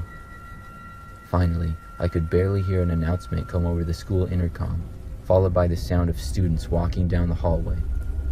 I then came out of my hiding place and joined in with the rest of the students. I found a few of my friends and asked them what happened. They told me all they heard was that a suspicious man had been arrested in our school. I went about the rest of my day at school just like any other, and I never told anybody what I had experienced.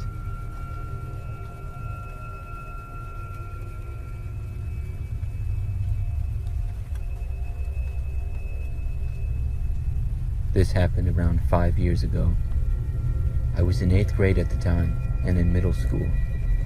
It was a normal day in the 5th period when I needed to go to the bathroom. I asked my teacher if I could go to the bathroom, and she said yes. I walked out of the classroom and down the hall. When I got to the bathroom, I went into a stall and closed the door. After about 30 seconds, I heard the door to the bathroom open. I thought it was another student, so I stayed quiet and I heard the person's shoes on the floor. They sounded like boots. I was a little curious because not many people wore boots at our school. The person didn't even go into a stall. He just stood outside by the door. I looked under the stall door and saw that it was a fully grown man standing by the door. He saw me look and then walked to my stall. He started banging on it and I got super freaked out. Then he stopped. After about 2 minutes, I heard the bathroom door open and the man leave. I went to call my friend, but as soon as I unlocked my phone, the intercom came on. The person over the intercom told us there was a high-level lockdown and that there was a person in the building who wasn't supposed to be there. I stood on the toilet as we were supposed to do in a lockdown if we were in the bathroom. I stood there for 10 minutes or so until the lady on the intercom told us that the lockdown was over. I still wonder to this day if the man in the bathroom was the person who caused the lockdown. It was one of the scariest moments of my life.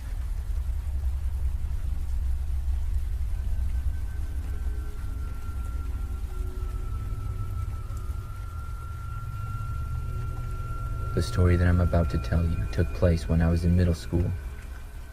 It was during the spring semester, and it was a day that I had a dentist appointment. I went to my first class of the day, and then got a pass to leave the school and go to my appointment. My mother was waiting at the front door of the school, and when the time came, drove me to the dentist. I was hoping that my mother would allow me to just go home after my dentist appointment and skip the rest of the school day, but she said no. It was most likely because it was earlier in the day. I got back to school during my third class period. I got let in the front door and then made my way to my classroom, which was on the other end of the school. As I was walking past one of the side doors, I noticed a man wave at me from outside.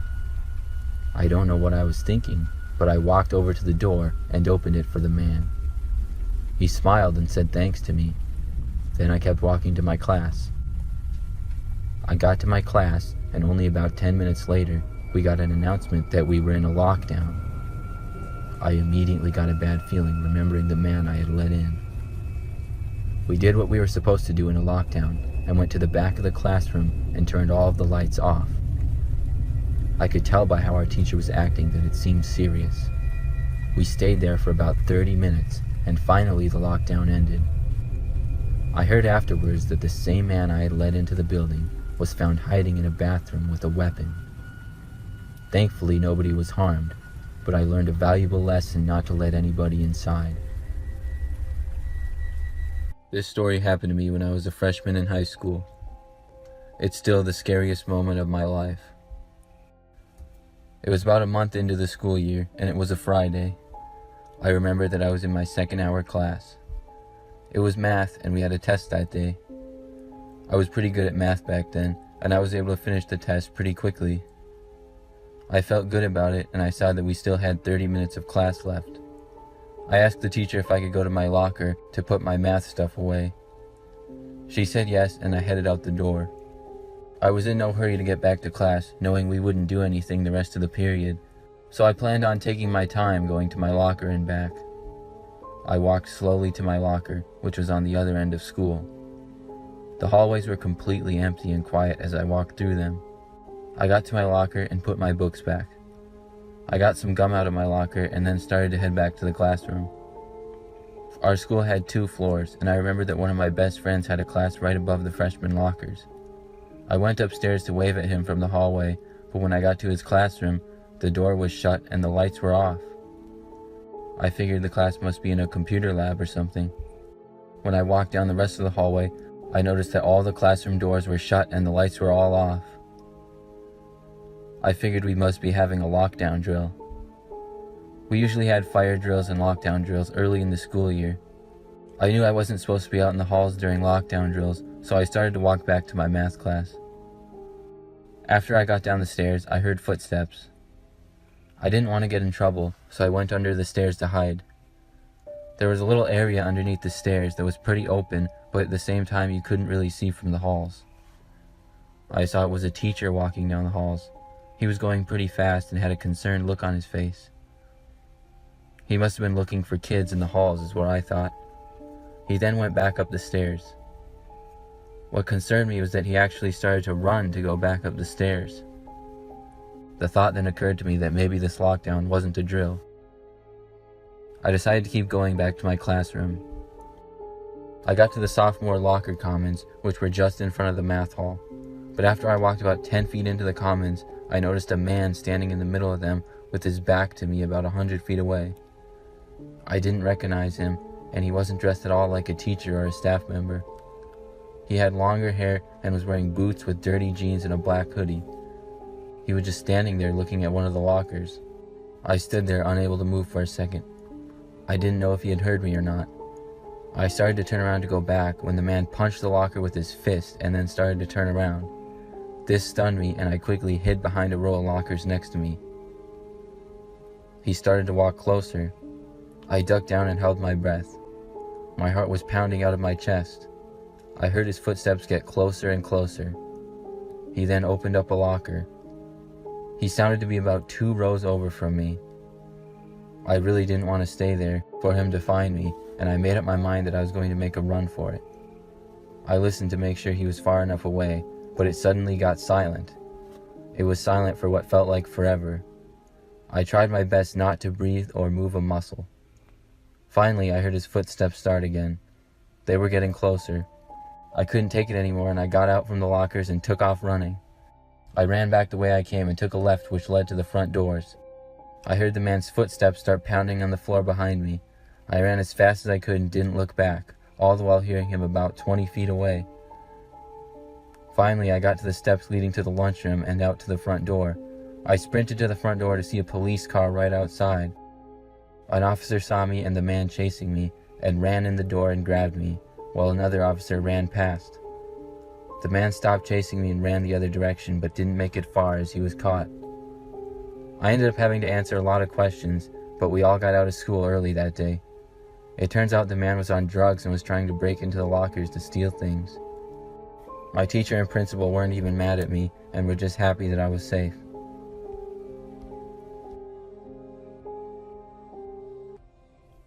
When I was about 10 years old, me and my family moved from West Palm Beach, Florida to a suburban area outside of Denver, Colorado. We had planned on moving years ago, and we did so as it was getting really expensive to live in Florida no matter where you were. My parents liked Colorado as that's where most of my family lived, and they had also found a really good school for me to go to which had great ratings. I'm not going to mention the name of the school for privacy reasons, but let's just say that it was a fairly new school. It was about 5 miles from our new house, so I could practically walk there without having to rely on any sort of transportation. The new school was far better than the one I originally went to. Nicer students, nicer teachers, and it was very easy for me to talk to new friends. There was one of my teachers, who we'll call Mr. Smith, who was my math teacher, who I really made a great connection with. I hated math, who doesn't, but Mr. Smith made math a lot more fun. He'd be willing to help people in class no matter how many times someone asked, and I'd also like to mention that he was hands down one of the best teachers throughout the school. I only wish I still had him as a teacher after what happened this one day. It was a Friday, which just so happened to be the last day before spring break. I was in my second to last class with my English teacher when our principal came on the speaker and told the school that this was a code red, and that all students should get inside the classroom immediately. I'm pretty sure no one in my class has ever been in a real lockdown before, so we were all huddled in the corner. A few people were so scared that they actually started to cry, thinking they were going to get harmed.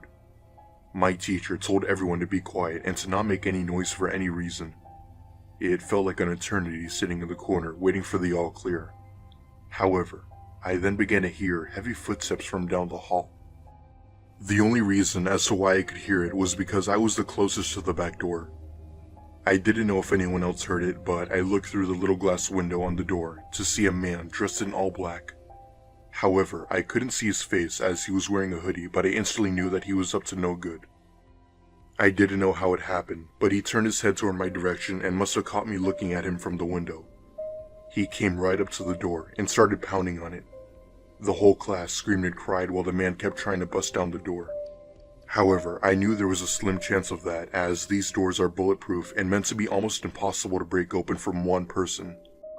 After several bangs and kicks to the door, he had finally given up and walked away. The principal then came back on and said it wasn't all clear. Now, this is where the disturbing part comes in. Apparently, a man had just broken into a nearby gas station and had shot the employee. I later learned that 4 people, 2 of them being teachers, had been shot. One of those teachers was Mr. Smith. I was told that he was escorted to the hospital by paramedics. However, he had unfortunately died in the hospital 2 days later due to loss of blood from the wound. I still have no idea if the man was ever caught or not, but I'd like to think he was. My condolences go out to Mr. Smith's family and relatives. It's really sad to know that such a great person with a happy personality got taken away from a school who adored him. In my early days of high school, I used to get to school super early in the winter because my older brother had basketball practice before school. I would usually just sit in a spot upstairs that overlooked the east entrance to the school and watch the sun rise. I found it peaceful and relaxing. On this particular day, I noticed a man walk into the school carrying a briefcase. I didn't recognize him as a teacher, so I was trying to figure out who he was. He then walked into the doors and went upstairs. He looked kind of surprised when he saw me staring at him. He smiled at me and told me he was substituting today. We shook hands and he walked away down the hall. After a while, it was time to go to class. My first period was English. About 15 minutes into class, I got a bloody nose. I would get them a lot in the winter with the dry air, and the teacher let me go to the bathroom. I went to the bathroom and held my nose over the sink and waited for it to go away. As I was in the bathroom, I noticed someone was in the far stall. I saw a suitcase on the ground in the stall. Then I remembered where I saw it before. It was the substitute teacher's. I found it really odd that he would take his suitcase into the bathroom with him, and that he would be in the bathroom at all 15 minutes into class when he was supposed to be teaching. After about 2 or 3 minutes, my nose was all better, and I washed my hands and started to head back to class. The man in the stall remained silent and still the entire time I was in the bathroom. I walked back to class and sat down. We started discussing a video we had watched. Not even 10 minutes passed by when the teacher said we were on a lockdown. She turned off all the lights in the room and locked the doors. All of us went into the corner of the room. It was completely silent. The teacher finally told us that a suspicious man was seen walking in the halls of the school. Seconds felt like minutes when we were all sitting there. It didn't take me long to realize who the man probably was. After about 30 minutes, they announced the lockdown was over. I went to the principal's office to report what I saw earlier. I then found out that the man seen in the halls was indeed the same man I had met and seen earlier that day. When a teacher saw him in the halls, he ran the other direction. The police were called and the man was apprehended. The scariest part of this is that they found a gun in his suitcase. It scares me to think how close I came to him when he was hiding in the bathroom. About 3 years ago, I had just started my senior year in high school. It was most definitely the year I've been looking forward to throughout my high school career. No more bullying, more freedom, fun activities, and one step closer to becoming an adult. I say normal bullying as the school I attended didn't have the nicest students, and when you're a senior, you don't really get picked on as much. I'd also like to mention that our school was located in an area that wasn't so great. What I mean by that was that there would always be reports of break-ins, and sirens would often be heard at least 3 times a week. You get the picture. It was the middle of April, which happened to be the time where all the seniors were getting ready to graduate in June. I was most certainly looking forward to graduation day. No more huge amounts of homework and no more of those low-quality school lunches. One day, I was in school in my pre-calculus class. We were in our class listening to our teacher lecture about what to expect in trigonometry for college when we heard our assistant principal come on the speaker. She said that a nearby homeowner reported a suspicious-looking individual lurking near our school who was possibly armed. Needless to say, the whole school went on lockdown and our teacher told us to follow all lockdown procedures. Our class had this big closet, enough for at least 20 people, so our teacher told us to hide in there until the all clear. We all hid in the closet, waiting for something to happen, and eventually, it did.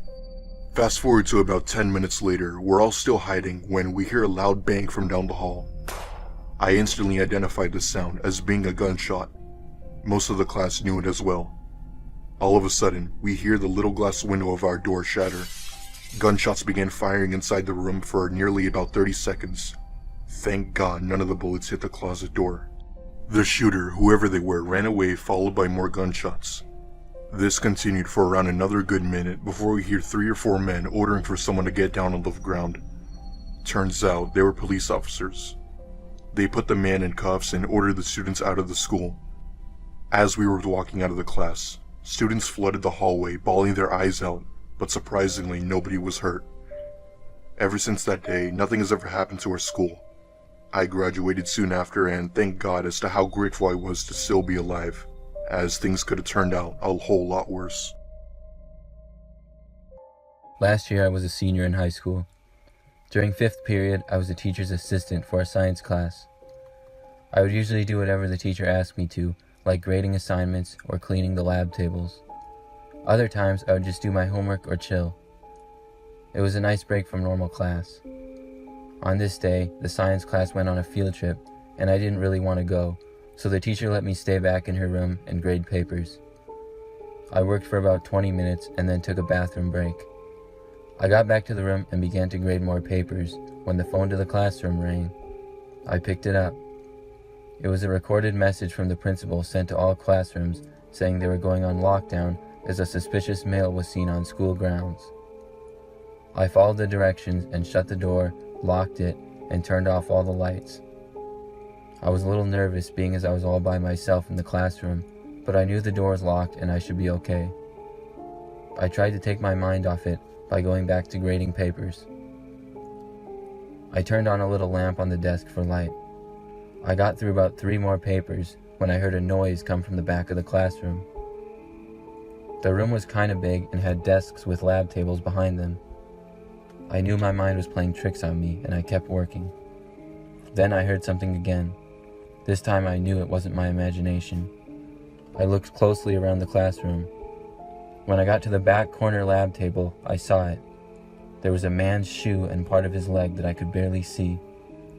I was frozen and didn't know what to do. I wanted to run for the door, but I didn't know if I could make it and unlock it in time if he chased me. The teacher's desk was kind of far from the door, but I knew I had to risk it. I didn't want to stay in the room with him. I counted to 3 and then got up and calmly walked to the door. About 3 steps from the door, and I heard more noise as if the man was getting up. At that point, I reached for the door as fast as I could, unlocked it, and opened it. I slammed it shut behind me and ran as fast as I could down the hall. I heard the door open behind me. I saw the nearest staircase and ran upstairs hoping to lose the man if he was following me. I didn't even know if he was chasing me, but I was scared out of my mind. I got upstairs and pounded on the nearest classroom door. The teacher let me in after about 10 seconds. The man did not follow me upstairs. I got in the room and explained everything as fast as I could to the teacher, who then made a call to inform the principal. It ended up being too late and the man was able to escape. I figure he snuck in the classroom as I went to the bathroom, and I don't know if he had intentions to harm me or not, but I'm just glad that I'm okay.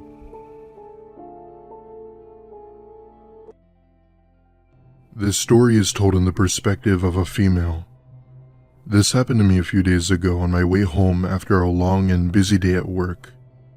I work right smack in the middle of downtown Salt Lake City, and I lived in the suburbs, so it was a long drive back home. My boss, being the asshole he was, gave me a week of closing shifts during the week I was supposed to be out of town for vacation. However, he said that the company needed extra help and told me I couldn't go. Needless to say, I was pissed, but hey, you can't always win, right? It was around 7, maybe 8 o'clock at night, and I had about an hour to get home. I ended up taking a different route home, as this route would only take me about 45 minutes than the hour drive. Seeing the fact that I was dead tired and just wanting to go home, I decided to take the route. According to my GPS, I was about halfway home, listening to my music, when I hear my car start making this rattling noise. I cuss to myself as this noise continues, causing my car to come to a complete stop. Thankfully though, the road was empty, as no one ever used it at this time of night, but that obviously didn't solve the car problem. For context, I drive a 2003 Honda Civic, aka box, which always had problems with it. I'm only 19 and my job doesn't pay enough for me to afford a new car. I work 20 hours a week, making $15 an hour, so it was the only thing I could afford. I pop the hood and take a look at the car to see that my car battery was full of corrosion. Out of anger, I hit my car, knowing that I'd have to call a tow truck, which could be a mission seeing how far I was from the city. That being said, I called AAA, but they said it could take a while to send someone out due to the distance. Alright, whatever. I guess I didn't have a choice, right? Needless to say, I bite my lip, just waiting inside my car for the tow truck to come. After a while, I started to notice how alone I was on this road. It was dead silent, and all I could hear were the crickets from the woods. As I'm playing a game on my phone, I look in my rearview mirror and see a pair of headlights approaching me from the back. The closer it came, the more I made it out to be a truck. I thought that it could have been the tow truck, but as it pulled up behind my car, I saw that it was definitely not a tow truck. It was just a standard white pickup truck, and that's when I saw a man that appeared to be Hispanic step out and tap on my window. I'd say he was maybe in his mid-50s, asking me if I needed a lift. Trying to be safe, I lower my window just a tad and tell him that my car broke down, but that the tow truck was on its way. I thank him for the offer, but told him I had everything under control and that I didn't want to be a bother. For some reason though, this guy didn't seem to get the hint and began to ask me if I could open the door for him and that he could help me. This started to concern me now. He wasn't going away and was now trying to get in my car. Keep in mind, there's nobody else on this road, and I'm basically in the middle of nowhere with this person who seemed as if they were up to no good. He stares at me through the window for a good minute or so before walking back to his truck. I thought that was the end of it and that he would finally drive off, but boy was I wrong. After spending about 5 minutes in his truck, he comes back out and motions for me to roll down my window. I comply and roll down my window a bit and ask him what he wanted. This time in a more annoyed tone, as I didn't want anything to do with him. Somehow he notices my change of behavior and says that he's just trying to help and that there's no reason to get angry with him. I tell him that I didn't need help and that the tow truck would take care of me. He then goes on to explain that he had a pair of jumper cables in his truck and could easily get my car started. At this point, I see yet another pair of headlights coming from behind me and instantly recognized it as the tow truck. Yeah, look man, help is already here. Thank you for the offer, but I'd rather have the tow truck help me. By this point, the tow truck driver gets out and the man then looks both ways, turns to me and walks back to his truck driving away. The tow truck driver then comes to my window and I open my door explaining the issue with my car's battery. As I'm telling him what's going on, he stops me mid-sentence and asks if I knew who that man was. I told him no and that he just pulled up behind me and tried to help. The tow truck driver just stared at me with this pale face and said that he's actually seen that man before. Turns out, he was a registered sex offender from 2 towns over and would sometimes be on this road at night looking to lure any unsuspecting women. This ranged anywhere from getting him to go with him somewhere to attempting to get in their cars, which is exactly what he tried doing. He was released from prison 3 years ago for good behavior and hasn't been seen since. The tow truck driver was almost certain it was him, as he was able to get a good look at him from the headlights of the tow truck. He tows my car away with him giving me a ride to the police station, making sure I was safe. I couldn't give an accurate description to the police other than that his truck was white.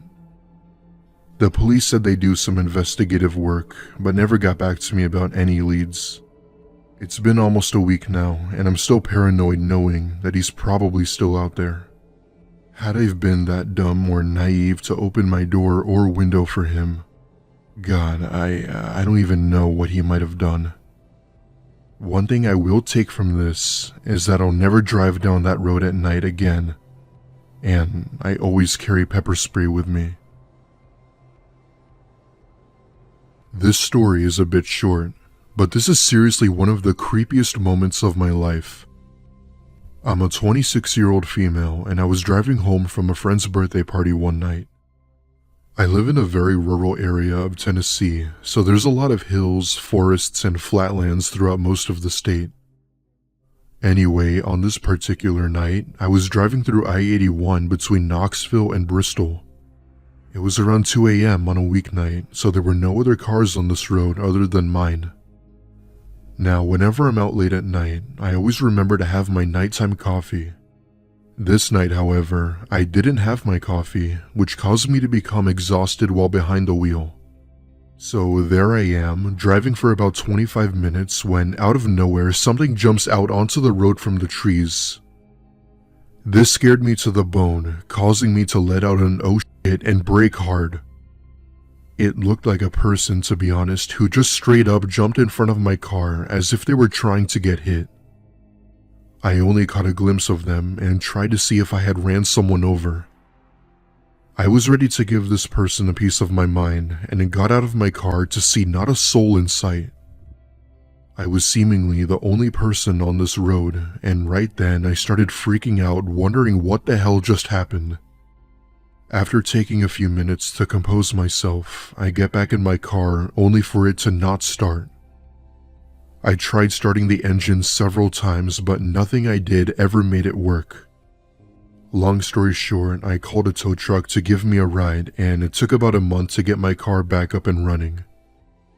Till this day, I'm strongly convinced that whatever I had seen was completely paranormal and was the reason for my car dying. So, I'm a 25-year-old male, and this happened just last year in the summer. I was on a road trip from Albuquerque, New Mexico to Los Angeles, California. The reason for this trip was to visit my old friend from my childhood who I hadn't seen in years. Moving away from one of your best friends is enough to make anyone feel lonely and sad. His name was Jason, and we had been good friends ever since I could remember. I had only saw him once a year when I had time off from work, so this trip was very important to me. If I remember correctly, I was driving down a long stretch of road somewhere in Arizona when my car suddenly dies out of nowhere. Being rightfully pissed off, I hit my dashboard while trying to get the damn thing to start. Eventually, I get out of my car and open the hood. My car's battery had been covered in battery acid and had spread throughout the other components. I was stuck on an empty road in the middle of nowhere with nothing but desert and cliffs. I take out my phone to try and get a hold of Jason to see if he could come get me.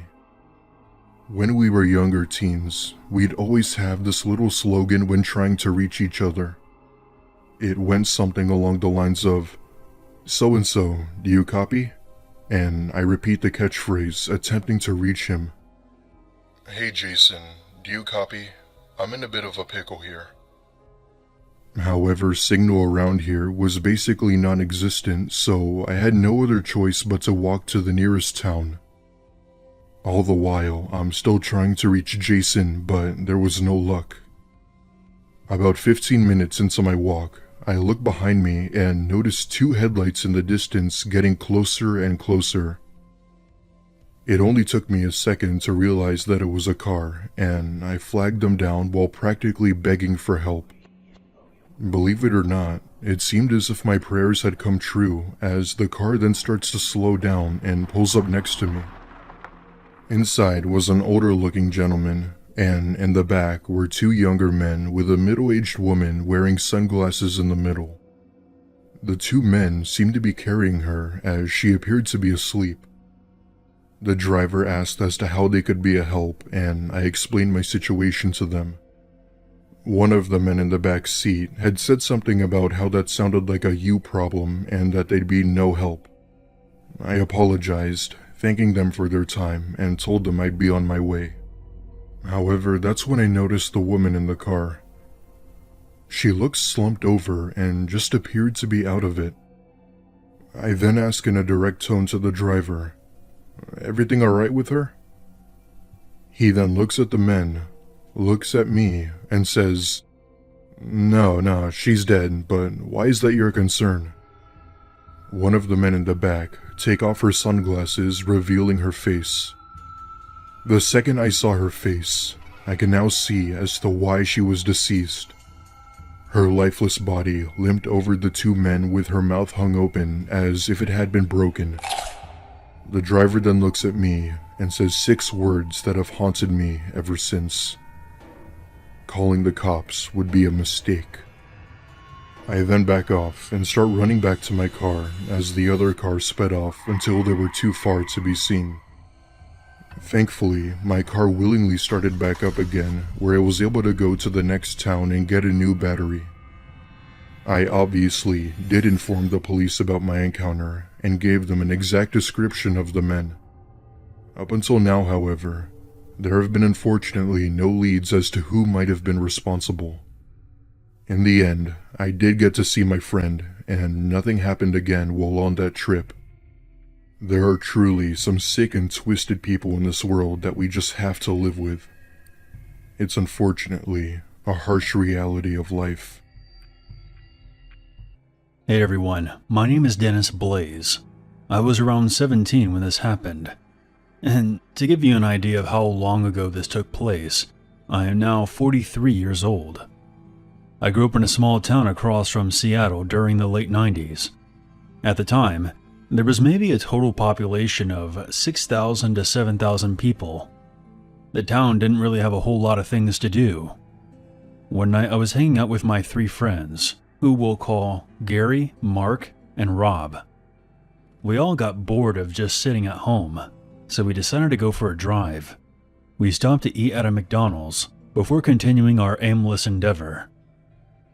We had been driving for about 15 minutes after we left the restaurant. It must have been about 10 p.m. at this point. My vehicle was a '92 Ford Probe. Mark rolled down his window. I didn't think anything of it at first. I just figured he needed some air. We were descending a large hill when I saw a pair of headlights in the distance. The lights got closer, and I saw that it was a semi-truck, but it wasn't hauling a trailer behind it. As the semi-truck was approaching, I could see Mark sitting forward. I wasn't sure what he was doing. I then saw him throw something at the truck as it passed. "What the hell are you doing?" "Relax, it was just a sweet and sour packet from the Nuggets." I was annoyed, but I didn't think anything would happen. We got to the bottom of the hill. When I looked into the rearview mirror, I could now see the headlights from the semi-truck barreling down the hill, rushing directly at my car. Holy shit. Everyone in the car turned around at once. I think you just pissed him off, Mark." I quickly found a driveway to turn around, then raced back up the hill as fast as I could to gain some distance from the semi-truck. When I got to the top of the hill, I turned off all my lights, and everyone in the car told me to turn down this side road that was pitch dark. I could barely see a thing, but I decided to go for it. I then turned the car back around before putting it in park. We thought it would be a good idea to wait for a few minutes before heading back to my house. We waited for about 2 minutes when we saw those damn headlights coming in our direction. I couldn't believe it. The truck driver must have seen us turn down this road. I thought for sure we had lost him. The massive truck seemingly blocked our only way out. It came to a full stop. We then heard the driver's side door opening. Soon the driver was illuminated by his own headlights. This man looked huge. "What the hell should we do, Mark? You're the one who got us into this. What do you think we should do? Let's get the out of here." "I don't think I have enough room to get around him." "No, that's not true. On the left, there's a clearing. He's not hauling a trailer, so if you floor it now, you should have just enough room to get around him." I decided to trust Mark and stepped on the gas pedal. I narrowly missed hitting the man. I remember him angrily shouting at us as we zoomed past. Who knows what he would have done if he got his hands on any one of us. Mark turned out to be correct. I had just enough room to make it out of there, and I floored it all the way back home. My parents were at the casino that night, and they weren't going to be home for at least a few more hours. We locked all the doors and closed the curtains, checking every couple of minutes for any headlights. When we were convinced that we were no longer in danger, we all had a good laugh about the whole situation. It was crazy. I told Mark he's no longer allowed to eat chicken nuggets again. I'm glad we all made it out of there safely. But I'll never forget the fear I felt when I was staring down those headlights on that dark road. About 5 years ago, I was driving back home from work late one night. I worked at a restaurant/bar at the time and often worked very late. So it was past midnight when I was finally going home and driving my Honda Accord. I lived with my parents during this time in a neighborhood about 10 minutes from my job. So after leaving work, I got onto the roads, which were very quiet, as they often were in the late night hours. It was a huge difference from when I would go to work and there would be lots of cars on the road, to when I would drive home and there would be basically nobody. So within probably 2 or 3 minutes of driving home, I did notice a car behind me. When it started following me though, I had no idea. I kept driving home and was realizing that the car behind me was turning wherever I did. Soon, I was very suspicious that I was being followed. I was never quite 100% sure though. I thought maybe it was a neighbor or something. There are many other houses in the neighborhood. Still, I was suspicious by it. Soon, I had made it to the street where my parents' house was. I turned onto it, and the car behind me did the same. I actually thought about driving around the block or turning around, but ultimately, I drove to my house and pulled into the driveway. I remember being really nervous as I was pulling in that the car would as well, but it didn't. Instead, the car kept going down the street.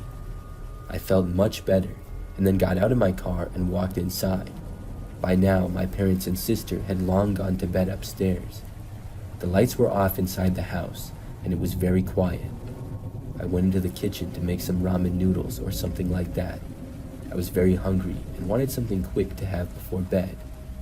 As I was waiting for the water to heat up though, I casually walked around a little. I went into the living room and glanced out the front window. That's when I noticed a car driving extremely slow down the street. And I further noticed that it was the same car that had seemingly followed me all the way home. Now I was very suspicious. I continued to watch out the window. The car then turned and parked on the side of the street just past our house. I heard the engine turn off and then watched the driver's door open and saw a man get out. He then started walking towards our front yard. That's when I jumped back from the window so that he wouldn't see me.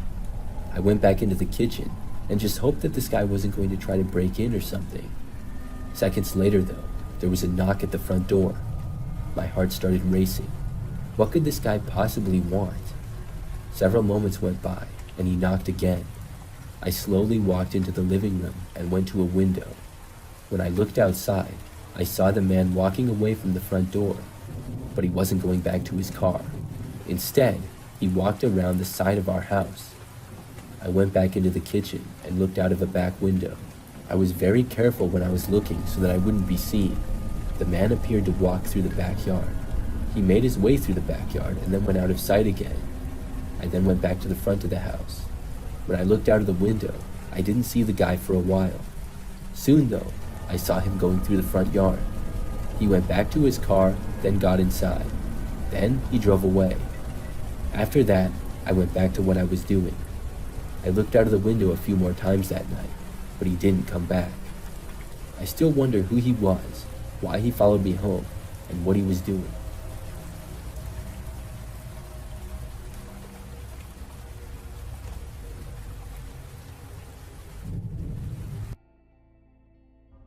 Back when I was 18 years old, for about 6 months, my boss drove me to work. I know that may sound a little weird, but I didn't get a license yet, and he knew my mom. It also helped that he lived about 2 minutes from my house. It was just a weird situation, and no matter how I try to preface it, I just know that it sounds weird. Most mornings, the drive to work was uneventful. We'd usually get to work at around 6:30 a.m., and neither one of us would talk in the car. He was usually hungover, and I just wasn't the talkative type. I'm a quiet person by nature, but I was even quieter back then. One day, we had to go to work at 3 in the morning for inventory. My boss decided it would be good to show me, so I got up extra early for that 3 a.m. shift. On the way into work that morning, my boss said that he wanted to grab some coffee at the gas station since it was the only place that was open. When we parked, as he was getting out of the car, he told me that he was going to hit the restroom as well. I just nodded and decided to wait in the car. I was exhausted from staying up way too late playing video games, and I was planning on just resting my eyes until we got to work. I'm assuming a few minutes had passed. I don't know exactly how long it was because I was falling asleep while I was waiting for my boss. With no notice, the back seat door opened, and it startled me in my half-asleep state. I just thought it was my boss, and then I felt movement behind me. I finally looked behind me, and just sitting there in the back seat was a woman. She didn't appear to be homeless or look like she was on anything. She just looked strange. And we made eye contact for a few seconds, and then I whipped back around trying to process what was happening.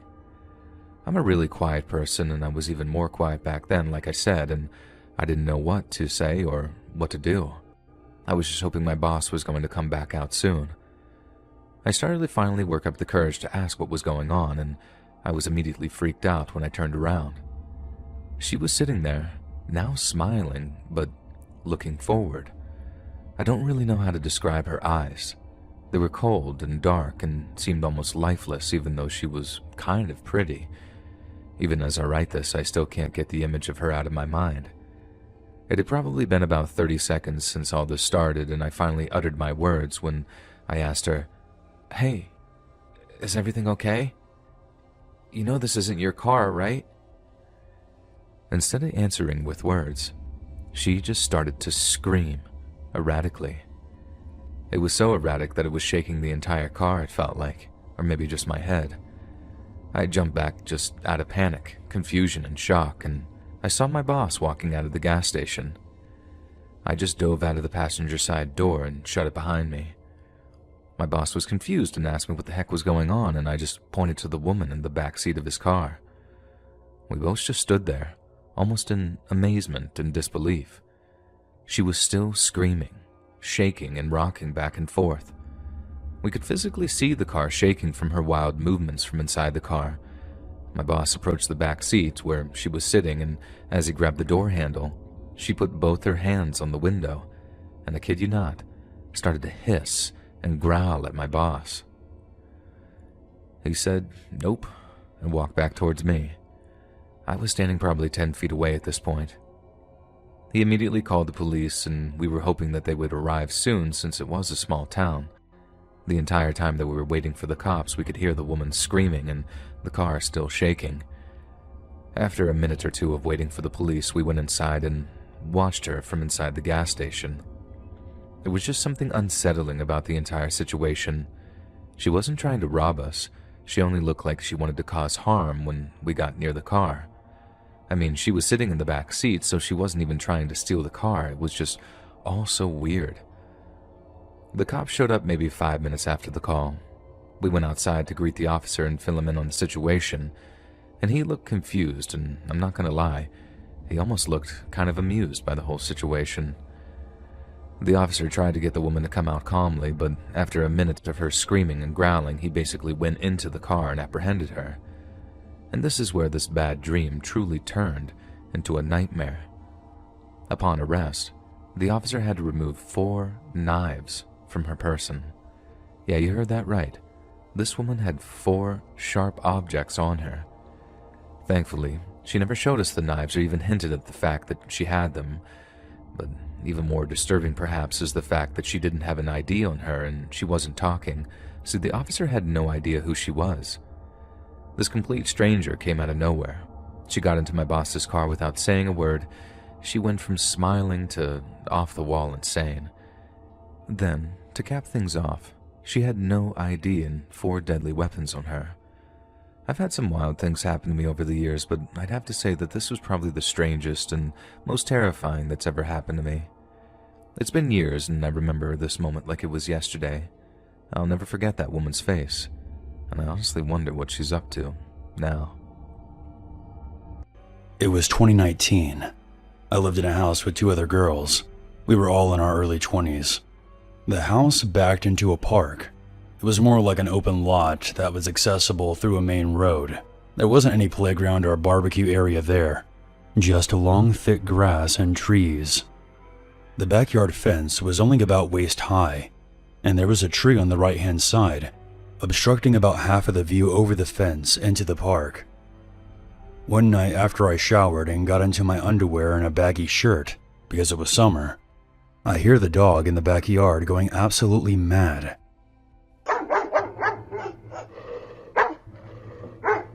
My housemate was not home at the time, and the dog belonged to her. I fly out of the back door and see that he's baring his teeth and snarling toward the fence. He had caught and killed possums before, so I was concerned that there was one by the tree. I grabbed him by the collar to get him back inside and away from the possum. As I did, I got a shiver and a sense that something wasn't right. He was still going ballistic, and I looked up and saw a figure standing in the dark just on the other side of the fence. It was a man who was about 5'10", and he didn't say anything. I couldn't see his face. I naturally jump and say, "Oh my goodness, I didn't even see you there." The man did not reply. He just stood there in his beanie and jacket, staring at me. I kept the dog in front of me as I backed into the house. Once inside, I locked up everything and closed all the windows, and I called my partner to come over. A few small things happened over the next few months, but nothing that really stood out. There was a popped security screen, and we found some computer parts in the lawn that could have been discarded by kids or something. One night, I get home after having drinks and dinner with some friends. It was late, around 10 p.m. We often left the back door open to let the dog come in and out. We always just kind of assumed that the dog would scare away anyone from breaking in. How naive. When I got into the kitchen, which was next to the back door, I hear the dog barking in the backyard. Again, this has happened many times before, so I ignore it and make myself a drink before going out there and bringing him back inside. I then see a shadow move to my right, inside the house, rounding the corner from the back door into the kitchen. I froze. I then think to myself, what on earth is this man doing? It's summer, and he's in a long coat covering his entire neck to his wrists. And then panic set in. I back myself up to the counter and looked down to see that there was a knife in his hand. It was one of our kitchen knives from the block behind me. So now I'm aware he has already been inside this house. This wasn't a robbery. He had already had the chance to steal anything he wanted. There was a scuffle, and he pulled the rug from under my feet, and I hit my head on the counter. I was knocked unconscious. The last thing I remember is the dog barking from behind him.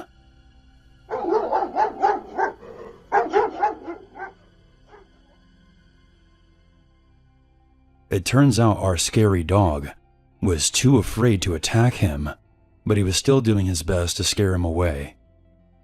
The police and detectives eventually came, but there wasn't anything that they could do, because technically there was no breaking and entering, since our back door was left wide open. This also meant that it would be difficult to determine what he touched. I also seem to remember that he was wearing gloves, but I'm not 100% sure about that. I did have defensive wounds to my hands, and some bruising, but overall I was fine. It could have been a lot worse. Nothing ever came of this. The police suggested that we lock our back door from now on, and hope nothing like this would ever happen again. I can't be sure if it was the man I saw by our back fence. Around this time, we had a third housemate. One day she asked me for a cigarette because she was stressed out about something. I told her that I didn't smoke, and then she suggested that it must be our other housemate. Confused, I said, "What are you talking about? Neither of us smoke." Apparently, she had been picking up cigarette butts from outside the front and side doors of our house for her entire stay. She never said anything about it because she decided it was something that bothered her, but clearly not us, so she didn't mind cleaning them up. She would leave very early in the morning for work, before either of us woke up, which is why we never saw them.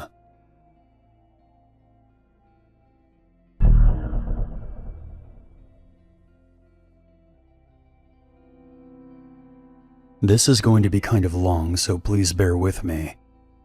So this happened when I was in high school and still living with my parents and my younger brother in a house in the suburbs. The area I grew up in was very quiet and safe. We lived in the Midwest, and our town was as Midwest as you can get, which means that everyone knew each other. Even the strangers were very kind and eager to help, with some exceptions, of course. Our neighborhood was the kind of place where every third house had the same exact layout, which means everyone was pretty much living on an equal level. For the most part, everyone got along pretty well, and there was hardly any crime since everyone was coming from a similar financial background. So it would be an understatement to say that it felt very safe where I lived. That was until strange things began to happen. At first, it was small things, pretty inconsequential in the moment. But now when I look back at everything, I always made a connection to the strange events that were going on. It started at the beginning of my junior year of high school. One morning I woke up early to put away my clothes. Because I'm weird about these kind of things, I make sure all my dressers and doors were closed before I left, as I was the last one out of the house, and I happened to have a doctor's appointment on that day. I was the first one back. When I came up to my room, my door wasn't closed all the way, and my closet was completely open. I thought it was weird, but I brushed it off. But this happened more than once.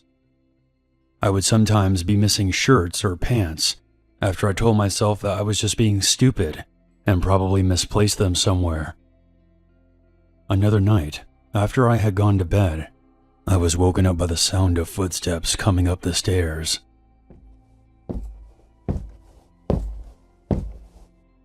The fifth step always creaked very loudly, and when I heard that, I instantly sat up. I remember it clearly because I could hear it over my fan. After the footsteps stopped, I checked every room upstairs.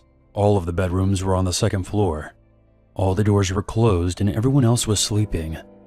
All of the doors creak pretty loudly when they're opened in the night, so I would have heard something since I was the only one who slept with their door open. I couldn't see much.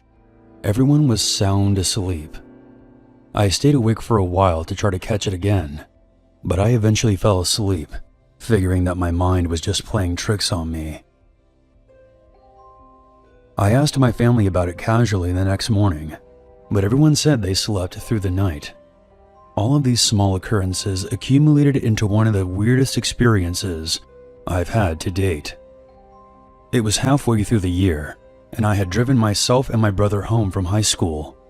I threw down my bags on the dining room table and laid down on the couch to watch some TV.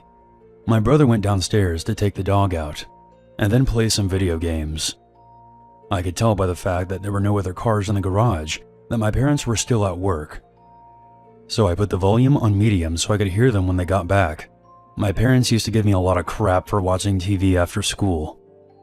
Everything was fine, and I actually began dozing off when I heard a very distinct thumping sound coming from upstairs. I thought it was just my imagination.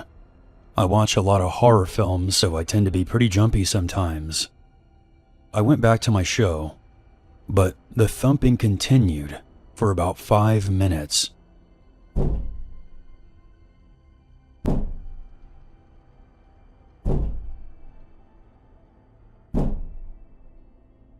That's when I finally decided that something was off. I muted the TV and listened for a few more minutes. It was a rhythmic thumping, and it was coming from directly upstairs. For a second, I thought it was just my dog, since he sometimes paced up and down the stairs, trying to find somewhere to lay down. So I called out for him, but my brother shouted that he was downstairs with him. So I walked up the stairs to the top and listened.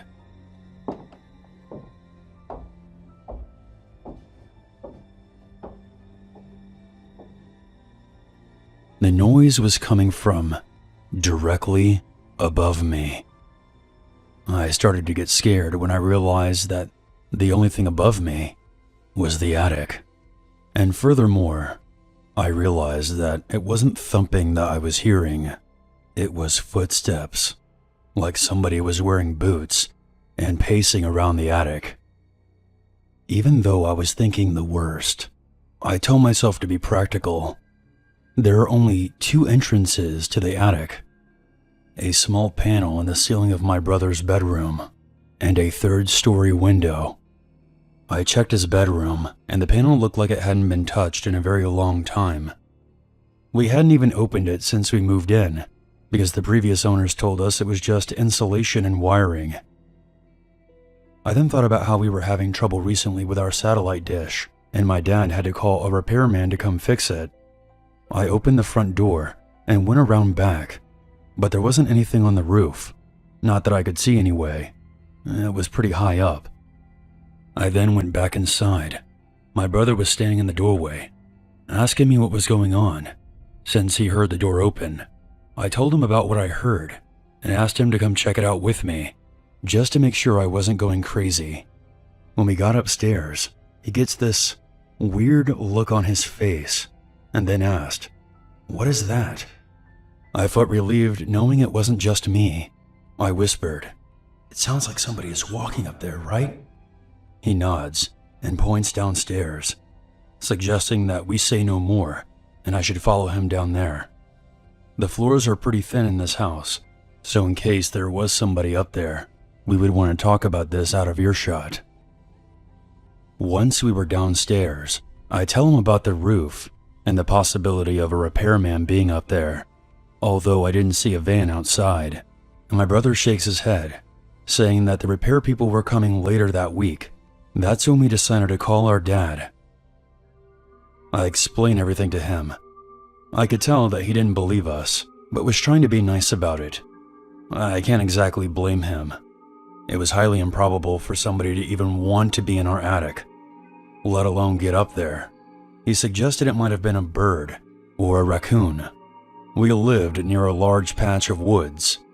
I tried explaining to him that no animal could make that kind of thumping sound. If it was a bird, it would have had to have been repeatedly slamming itself into the floor. And even then, that wouldn't explain how the floor was creaking, like somebody was shifting their weight. He said just to wait it out, and that he would be home soon. The thumping continued for well over 30 minutes. I decided to camp out in my brother's room until it stopped. After about 15 minutes, I had to use the restroom. There's one right next to his room, and is still under the attic. As I was washing my hands, I realized that the thumping was a lot louder now, and directly above me. It was weird because before, the thumping was loud when I was in my brother's room. It was like the sound had followed me. Sometimes when I get really scared, I get super angry, so I banged twice on the ceiling. I'm a pretty tall girl, so I used my fist. I then shouted, "What the f*** is this?" The steps then completely stopped. I was confused for a second. Then, clear as day, there were 2 loud thuds. Like someone stomping their foot twice very loud. I ran out of the bathroom to my brother, who was coming up the stairs. "What just happened?" The pacing started again, so I quickly explained everything to my brother. He then pulled out his phone and called my dad a second time. As he's trying to explain everything, I can tell that my dad is still not giving in, frustrated and frightened. I take the phone from my brother, put my dad on speaker, and hold the phone up to the attic, then say, "Listen to this." Suddenly, all the noises completely stop. Absolutely no sound whatsoever. After about a minute of silence, I hear my dad say, "What sound?" My brother and I just look at each other and bolt down the stairs. I told my dad to come home quick and that we would wait downstairs for him. He then said that he was pulling up the driveway, so we opened the door and ran out to him. After my brother and I explained things quickly and nearly out of breath, to my dad's credit, we did sound a bit insane. He follows us upstairs to where the sound was coming from. But now, there was absolutely no sound at all. And even though we beg him several times to go take a look, he laughs and says that we're just overreacting, and there was nothing there. Taking out the panel might cause some damage to the ceiling. We don't know that for sure because we've never tried to look up there, so he was pretty set on not going up there to check things out, unless he hears it himself. Of course, the steps never came back, at least not when we were around or awake. My brother secretly stayed in my room for a couple of days, because he was still freaked out about the whole thing, and we were never able to prove what happened to our parents. When the repair people finally did come, I noticed that instead of using a ladder, they went around to our backyard and climbed up to the roof from our deck. They were also able to walk around pretty freely up there and could easily access the window to our attic, which was around the front of the house. I've always wondered if there was someone secretly living up there and would come down at night without us knowing. But if that was the case, why would they let us know that they were up there that day? It still bothers me that we never checked.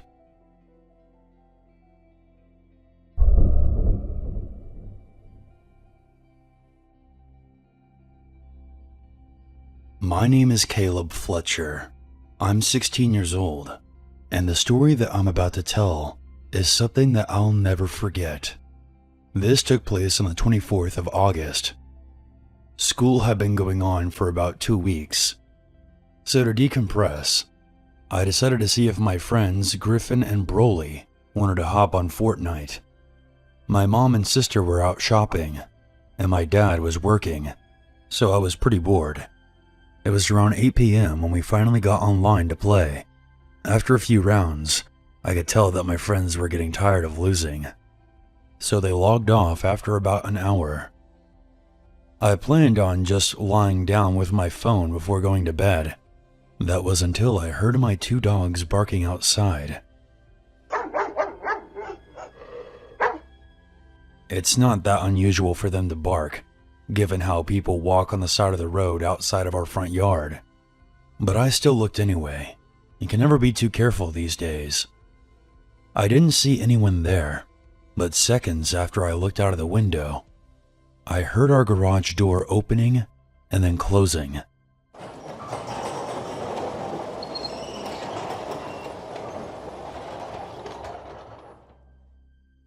That usually meant my dad was home from work. However, I thought it was odd that I didn't see his van outside, and he had even texted me earlier, letting me know that he would be working late. I decided to walk downstairs into the dining room to get a better look. From there, I could see that the driveway was empty. At first I thought, oh shit, could it be a ghost? For context, someone had died on our property many years ago when there used to be a gas station here. Apparently an old man put too much air into his tire and it exploded. Now, I'm not the type to go investigate strange noises in the night, so I ran back up to my bedroom and texted my family group chat to ask if anybody was home. I told my mom about the garage door, and she told me to turn off all the lights, lock my bedroom door, and stay in there until she got home. So I did just that. About 15 minutes later, I thought I heard the wooden floorboards downstairs creaking, like somebody was trying to sneak around.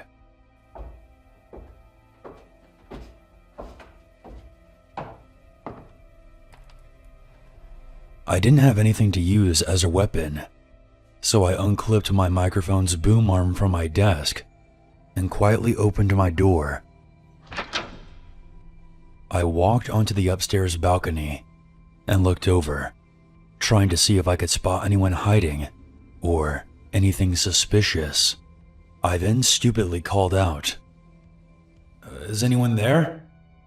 As if somebody was actually going to answer me. For a second, I thought I was just being paranoid about this whole thing, until I saw the silhouette of someone standing beneath the balcony. I panicked and ran to the closest room, which happened to be the small bathroom beside my room. The intruder must have known that I saw him, because I heard loud footsteps coming up our stairs as I locked myself inside.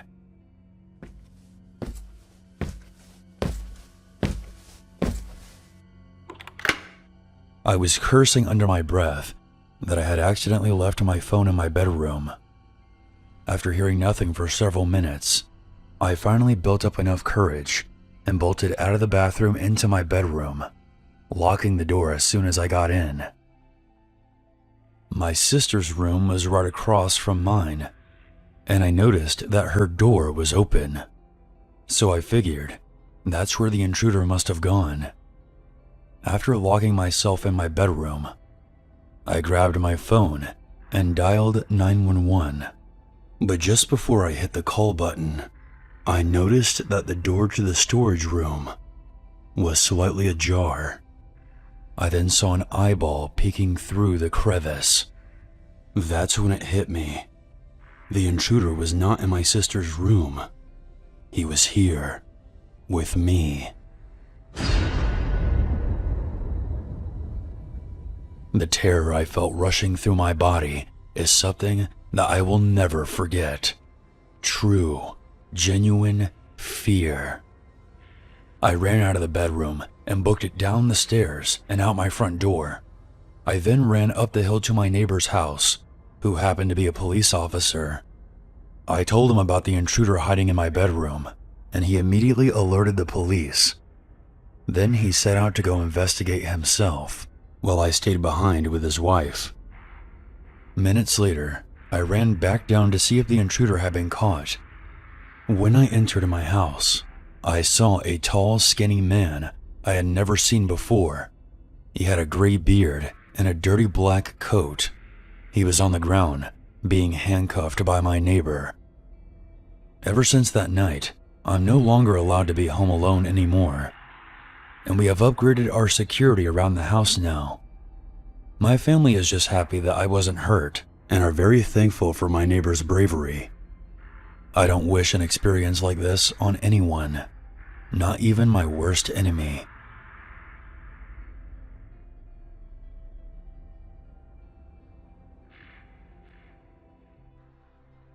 My name is Jim, and I've spent a lot, and I mean a lot, of time on the road as a trucker. Ever since trucking school, I've been driving long distances for hours every day, and even with benefits, the pay wasn't the best. While it did pay enough to financially support me and my wife, the stress it had on top of me was unbearable. Being in a truck for hours at a time really forced you to make sacrifices. Once in a while, I'd miss out on family events like birthdays and even holidays, which didn't feel good at all. On top of that, America is in desperate need for truckers to keep up with demand, which made the situation even worse. I drive for about 12 hours a day, and we couldn't stop for any reason until we reached our destination. Needless to say, I barely had any time with family. One night, I was doing my nightly routine of driving to a warehousing complex to deliver some products for major retail businesses like Target and Best Buy. I was somewhere in a rural area of Wisconsin on this long, empty road that stretched across the state. It's around 6 a.m. and I'm sipping my coffee trying to keep myself awake. Being a full-time trucker, caffeine was your best friend. If you didn't have it, you were in trouble. So there I am, driving down this road trying to keep myself awake when I see something big walk across the road from my headlights. I yell out an "oh shit" while practically slamming my brakes, coming to a complete stop. All the while, I'm cussing to myself, thinking that I just hit a person or possibly a bear. Going back, at first I did think it was a person, but then I remembered that whatever it was massive. 9 feet tall, a bulky body, and the movement it was walking looked abnormal, I step outside of the truck with my gun in hand, going to where I saw it. To my surprise, however, there was seemingly nobody on this road. Nobody walking, no roadkill, no nothing. The only thing I did see was faint tire marks on the road from me hitting the brakes too hard. I call out for anybody who might have been nearby, but got no response other than the sound of wind picking up and the truck engine. I get back inside and continue my route, managing to finish it within a few hours, but couldn't get what I had just seen off my mind. Later that same day, I call up one of my other fellow truckers and tell him about what I had just seen on the road. It turns out that he had experienced things that were similar, and that it was likely a hallucination given that I was tired. Thankfully, I have a camera that sits next to the interior and was thankfully able to capture a brief second of this creature before it went out of frame. The photo will be on screen now. As you can see, the camera quality isn't that great, but it was likely due to the condensation on the front windshield. Because it was a single road with forest on opposite sides, there was a pretty good chance that it was an animal.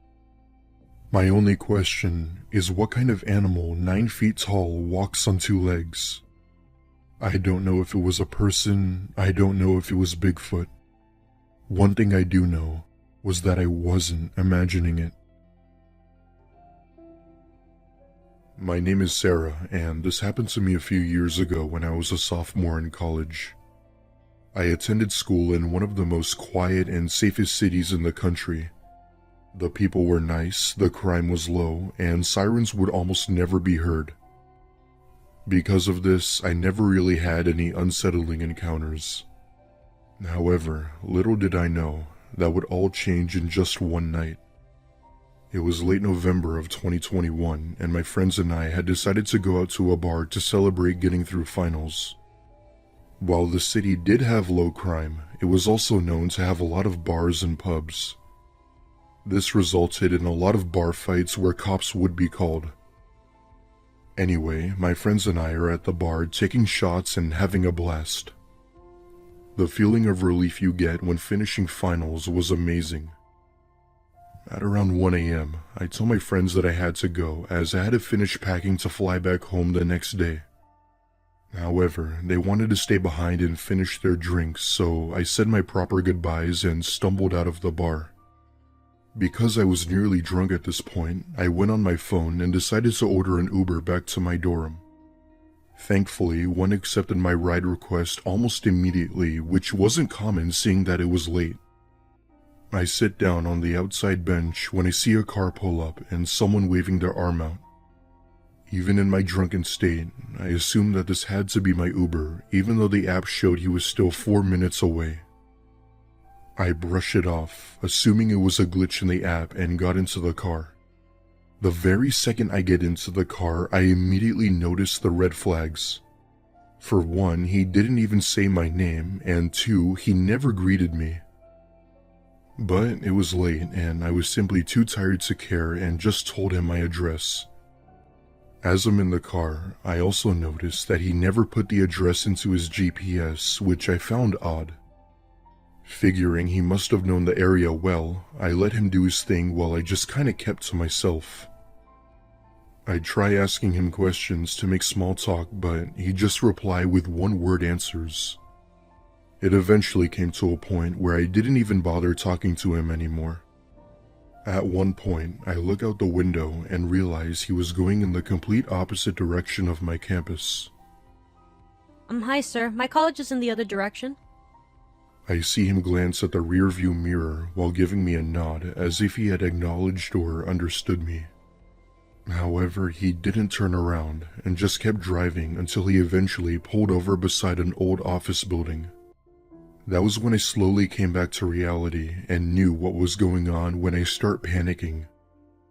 The fake Uber driver gets out and tells me to stay put while he goes around the building.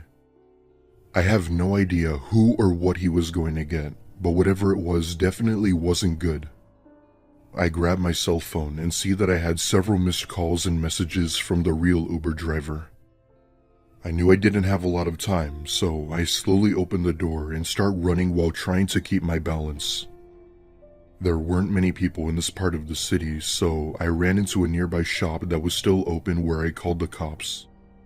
I'd say within a few minutes, 2 police cruisers pulled up to the office building, but the car that was there was gone. They questioned me and made sure I described the car's description in perfect detail. I'm still unsure if they ever found the car or not, but I'd like to think that they did. A month after this incident, I saw a chilling news report about a couple who had gone missing getting into a car they thought was their Uber. The boyfriend's body was found 20 plus miles away. The girlfriend survived even after suffering from severe bruises. The news said it was someone they apparently knew, but I've always wondered about that. As of now, the car has never officially been found, and the driver has never been identified. For a little bit of context, this happened on July 4th of 2019. I had just started doing both Uber and Lyft as a side hustle to make some extra money for my boyfriend and I. It wasn't the best paying job, but flexibility was through the roof, and you didn't have people telling you what to do. It's a chill and steady job, but you always had to stay on top of what you were doing. Anyway, it was the 4th of July, and I decided to do some Ubering as I knew there would be a lot of people out. Every 4th of July, my city hosts this annual music festival where thousands of people attend, so I was guaranteed to get a few people. Almost immediately, I kept getting requests left and right as people exited the venue. I decided to choose one, and within a few minutes I see a man walk up to my car. He asked if I was his Uber, to which I replied with a yes. He gets in the back seat, and right away, the strong smell of marijuana hit me like a brick. However, I knew that he had just come from the festival where smoking was bound to happen, so I wasn't complaining. Throughout the ride, this guy just stared intently at me, as if he were watching my every move. I'll be honest, it kind of made me uncomfortable, and I just wanted to get this ride over with. At one point, he stops staring at me and gets out his phone to call someone. I just tried to focus on driving, and his destination was only 10 minutes away, which was a relief in my book. As I'm driving, I hear him in the back speaking French. Now, my aunt is French, so while I understand a fair bit of French, I don't speak it. So I hear him talking, but I don't pay attention as it's rude to eavesdrop on people's conversations. That was until he said something along the lines of, "This girl I'm riding with." I felt my blood run cold as he said this, but tried to make it seem like I didn't understand him. What he was saying was unnerving. To sum it all up, he was basically saying after I had dropped him off, he was planning on, quote, snatching me up. I knew exactly what that meant, and his stop was only 5 minutes away, so I didn't have much time. I'm a 5'3" petite girl that weighs about 150 pounds. This guy was at least over 6 feet and was muscular, so there was no way I could resist him even if I tried. With very little time to spare, I get out my phone to call my boyfriend. My actual plan was to cause a scene and make up an excuse to leave. As I'm driving, I call him and ask what was up, where I immediately say, "Wait, what? She's bleeding on the floor? Tell her to stay calm, I'm coming." All the while, my boyfriend is completely confused, asking what I was talking about, etc. Thankfully, I used to be in acting school, so I was used to faking a good scene. At that point, I hung up, turned to the man, and said in a worried tone, Sir, my grandma just hurt herself. I have to go. I'm just gonna drop you off here. I floored it down the road before calling my boyfriend back and apologizing, telling him everything. I ended up reporting the man to Uber, but I'm not sure if they investigated it as of yet. Thank you to my boyfriend for picking up, and thank you to my aunt for teaching me French. My name is Danny, and this happened to me when I was living with my dad at the time of the story. My dad worked 2 jobs, and I was only 18 at the time and was a part-time college student, so my dad would oftentimes be called into work while I was either at home or school. This particular night, my dad had been called into work for one of his jobs for a possible storm emergency and wouldn't be back until the next day. This was during hurricane season, so him getting called into work wasn't too big of a surprise. Anyway, my dad had already left for work and I was laying on the couch watching a movie while somewhat enjoying the sound of rain and thunder from outside. At one point during the movie, I for some reason fell asleep and woke up to the sound of the home phone ringing. This wasn't too sketchy as we get calls almost every day, most of the time either from scammers or people looking for my dad through his work. I hesitated and got up to answer the phone and said hello, still in my drowsy state. However, the only thing I heard was a slight static from the other end of the line. The rest was just silence. Just as I was about to hang up the phone, I then heard what sounded like faint crying. I said hello one more time into the phone, and this time I got a response. There was a girl on the other end that sounded around 5 or 6 judging by her voice. She sounded distressed and scared. Then, clear as day, I heard these exact words. "Help me. I've been taken. I've been missing for 3 years." I told her to stay on the line with me and then I dialed 911 from my iPhone. All I told the operator was just to listen. I asked the girl where she was located, but with her being so young she could only describe the house to be small and white. She explained that she was in a dark room left alone. All of a sudden, the sound of a door opening with force broke the silence and the girl began to scream before hanging up. The operator took down every little detail she tried giving us and thanked me for informing her. All the while, I was texting my dad about the situation and he told me to stay calm and call the cops again and give our address for further explanation. The cops did end up coming to my house and I was being questioned for about half an hour before they finally left. The police never did find out who that little girl was or where she was calling from, as it would have been very difficult to trace, but they did all they could. My heart aches for that child, and I hope she's doing alright, but I still have my doubts about that. About 6 years ago, something happened to me while I was home alone that I'll never forget.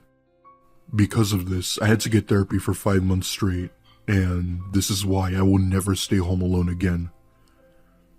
I was 12 years old at the time of this story, and this took place in my hometown in Weymouth, Massachusetts. It's a very small town, as there was nothing to do, and the antique design of the town made it look also boring and old. One weekend, my mom had told me that she had recently gotten a call back from a job that she applied to, and that she had to go into Boston for an interview. She trusted me to watch over the house for a few hours while she was gone. With me being only 12, she went over the rules most parents tell their children when being left alone. Don't go outside, don't answer the door for anybody, etc. She then left in a hurry and I had the house to myself for a few hours until she got back. With nothing to really do or anywhere to go, I simply threw myself onto my bed and flipped on my TV to the cartoons. About an hour later, I go downstairs while on my way to the kitchen and I notice somebody standing in our backyard. He was facing off in the opposite direction with both of his hands in his pockets as if he were waiting for the bus. At first, I didn't get too worried as a few men had been coming by to fix a pipe on the side of the house that had a major leak. However, this guy looked nothing like a plumber or anyone who specializes in repairing pipes for that matter. He wore a black long-sleeved shirt, black pants, and a gray hoodie that surely covered most of his face. I don't even remember thinking twice about it. Anyway, I had went back upstairs and finished up my TV shows and decided to go take a shower as I had a birthday to go to later that night. I turn on the shower and go in for about 15 minutes. I take really long showers, so whenever I'm home alone, I go mental. After I was done, I turned off the water, and that's when I hear the front door open. My first thought was that it was my mom finally home from her interview, so I shoot her a text asking if she was home, and within a minute, she replies with, "Hey honey, I just got finished with the interview. I'm driving home now. Is everything okay? That's when I get a sharp pain into the pit of my stomach, knowing that someone was in my house. And it wasn't my mom. Why my dad isn't home is another story, but I take a deep breath to compose myself and wrap a towel around me and slowly creep down the steps and try and see who it was. Looking back, that was probably the most stupidest decision of my life. As I reached the bottom step, I peeked around the corner and felt my blood run cold. There was a man, about 6'6", and looked to be in his mid-30s, standing in my kitchen. He was holding a large wrench in his hand and was looking directly at me as if he knew I was coming down the stairs. Then, very quietly, he said 5 words that still haunt me till this day. Run while you still can. That's when I lost it and started screaming while running up the stairs and into my room while locking the door. All the while, I began hearing footsteps coming up the stairs and stopping at my door. I knew he was there because I could see the outlines of his shoes at the bottom of the doorframe. He began banging on the door loudly with a wrench, demanding me to let him in. At this point, calling the police wasn't an option, so I did the only thing I could do. I slowly opened my window and jumped out onto the patio floor. Even though I tried to break my fall, I still landed with some minor injuries. I felt as if 1,000 pounds had been lifted off of me when I see my mom's car pull into the driveway.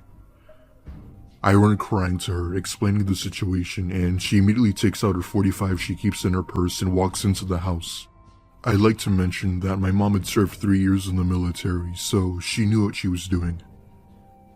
I heard 2 very loud gunshots from inside my room, followed by yelling and screaming. Police had been called by my neighbors, who apparently had heard the gunshots, and police then took this nightmare guy away. The look the man gave me as he was forced into the backseat of the police car was something that I'd never forget. It was a look of pure hatred and anger, like the first thing he would do once he got out of jail would be to come back for me. We had since moved out of that house a month later due to the constant paranoia I was having, which eventually made me have mental therapy as previously mentioned before. I don't know what the man's intentions were, but if he had a wrench with him, chances are he was probably planning on doing a lot more than just robbing us. This happened on my 23rd birthday. I'm now 45. I live in Michigan, and this happened early January. I was prepping for a night out with my girl and cleaning up since we normally have parties at my house. My son was home since I was dropping him off on our way out. He was 4 at the time, and I was a single mom. I went to take out my trash, and I'd left my door open a small crack since I was heading out soon. Big mistake. Keep in mind, this was not the best area. I had then heard my son say, "Mom, someone's here." That alone caught my attention, just his voice sounded odd. I looked, and I saw a man who had a mask on and a dark hoodie. He then yells, I got a gun! Give me your money! I had literally just got paid on this day, so my first thought was to distract him. My purse was in my dining room downstairs, but I told him it was upstairs. I lived in a townhouse at the time. He grabbed me by my shirt and ripped off my chain. Well, that pissed me off, and at this point I had not seen a gun, so I said, which looking back was a terrible idea. We fought, and he got some good blows on me, but so did I. My son was now screaming and crying at this point. My front door was still open, so I pushed him as hard as I could, and he literally went flying out the door down my front stairs. I then ran outside just screaming and yelling for help. A cop happened to drive by, and he asked what was going on, so I told him, and he took off. It was winter, so they tracked him down and caught him. He went to jail, but he didn't really do any serious time. He was released about a year later. I was walking into a grocery store when I had seen him. My heart stopped, and I immediately grabbed my son and walked out. I followed up with the court, and they claimed that they had sent me a notice, but I never got it. About 6 months later, he was on the front page of the local newspaper as he had killed someone, and he's now serving 55 years. If they would have put him away for what he did to my son and I, a life might have actually been saved. I do still check on him occasionally just to make sure he's still locked up. I was street smart, but this put me on edge for years. I would sleep with a knife in my front door until I met my husband, who finally allowed me to relax and trust again. I'm still so grateful to him. Thank you all for taking the time to listen to my story, and please stay safe. The story happened almost 15 years ago when I was about 4 years old, and although this occurred when I was quite young, the images from this experience are permanently planted in my mind, but a few of the details are hazy. Now, to give some background, my family and I lived in a nice suburban neighborhood about an hour outside of Chicago. On this particular day, I would be in the care of my then 15-year-old sister and her best friend, while my mother would be running the store. She gave us the normal safety talk and made it clear we were to not go outside. She then departed to the store, and my sister and her friend, not even 5 minutes later, suggested we go on a walk around the neighborhood. I remember distinctly my sister then opening the garage door, seating me in my bright pink kid's Jeep, and we began our walk around the neighborhood. We lived in a cul-de-sac and primarily retired community kind of neighborhood. We began going around the block, my sister and her friend having a blast and rebellious behavior as they saw it.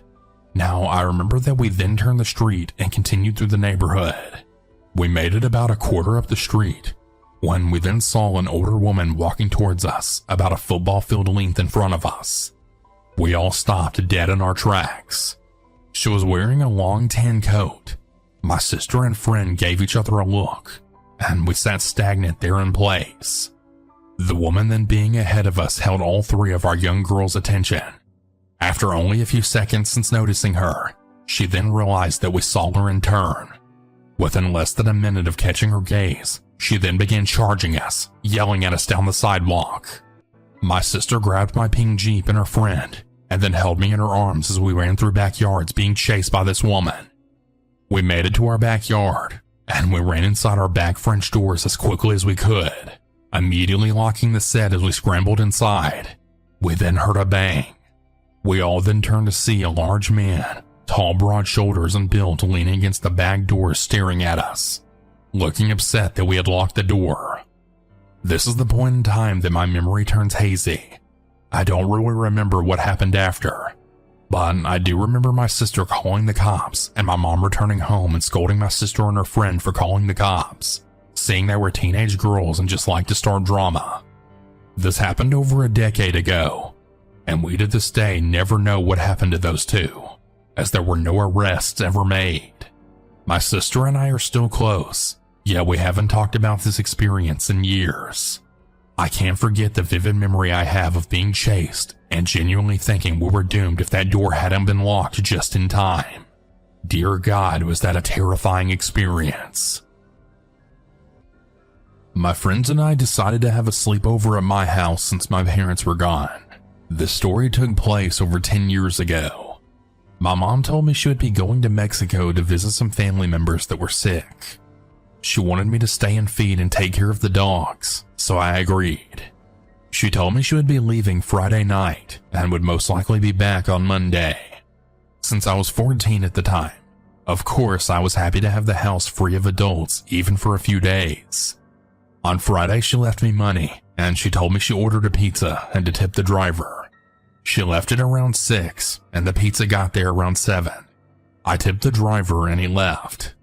Around 8 p.m., I decided to call my friends to see if they were trying to hang out, as I didn't want to be by myself that whole weekend. My friends, who we'll call Omar and Lewis, had agreed. We all kind of lived in the same neighborhood, so they had biked to my house.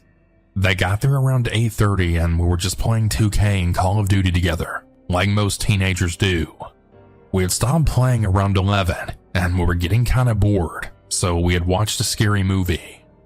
I had told them to pick a movie while I went and put some popcorn in the microwave. While I was putting the popcorn in the microwave, I had heard a big bang in my backyard, like something hit our fence.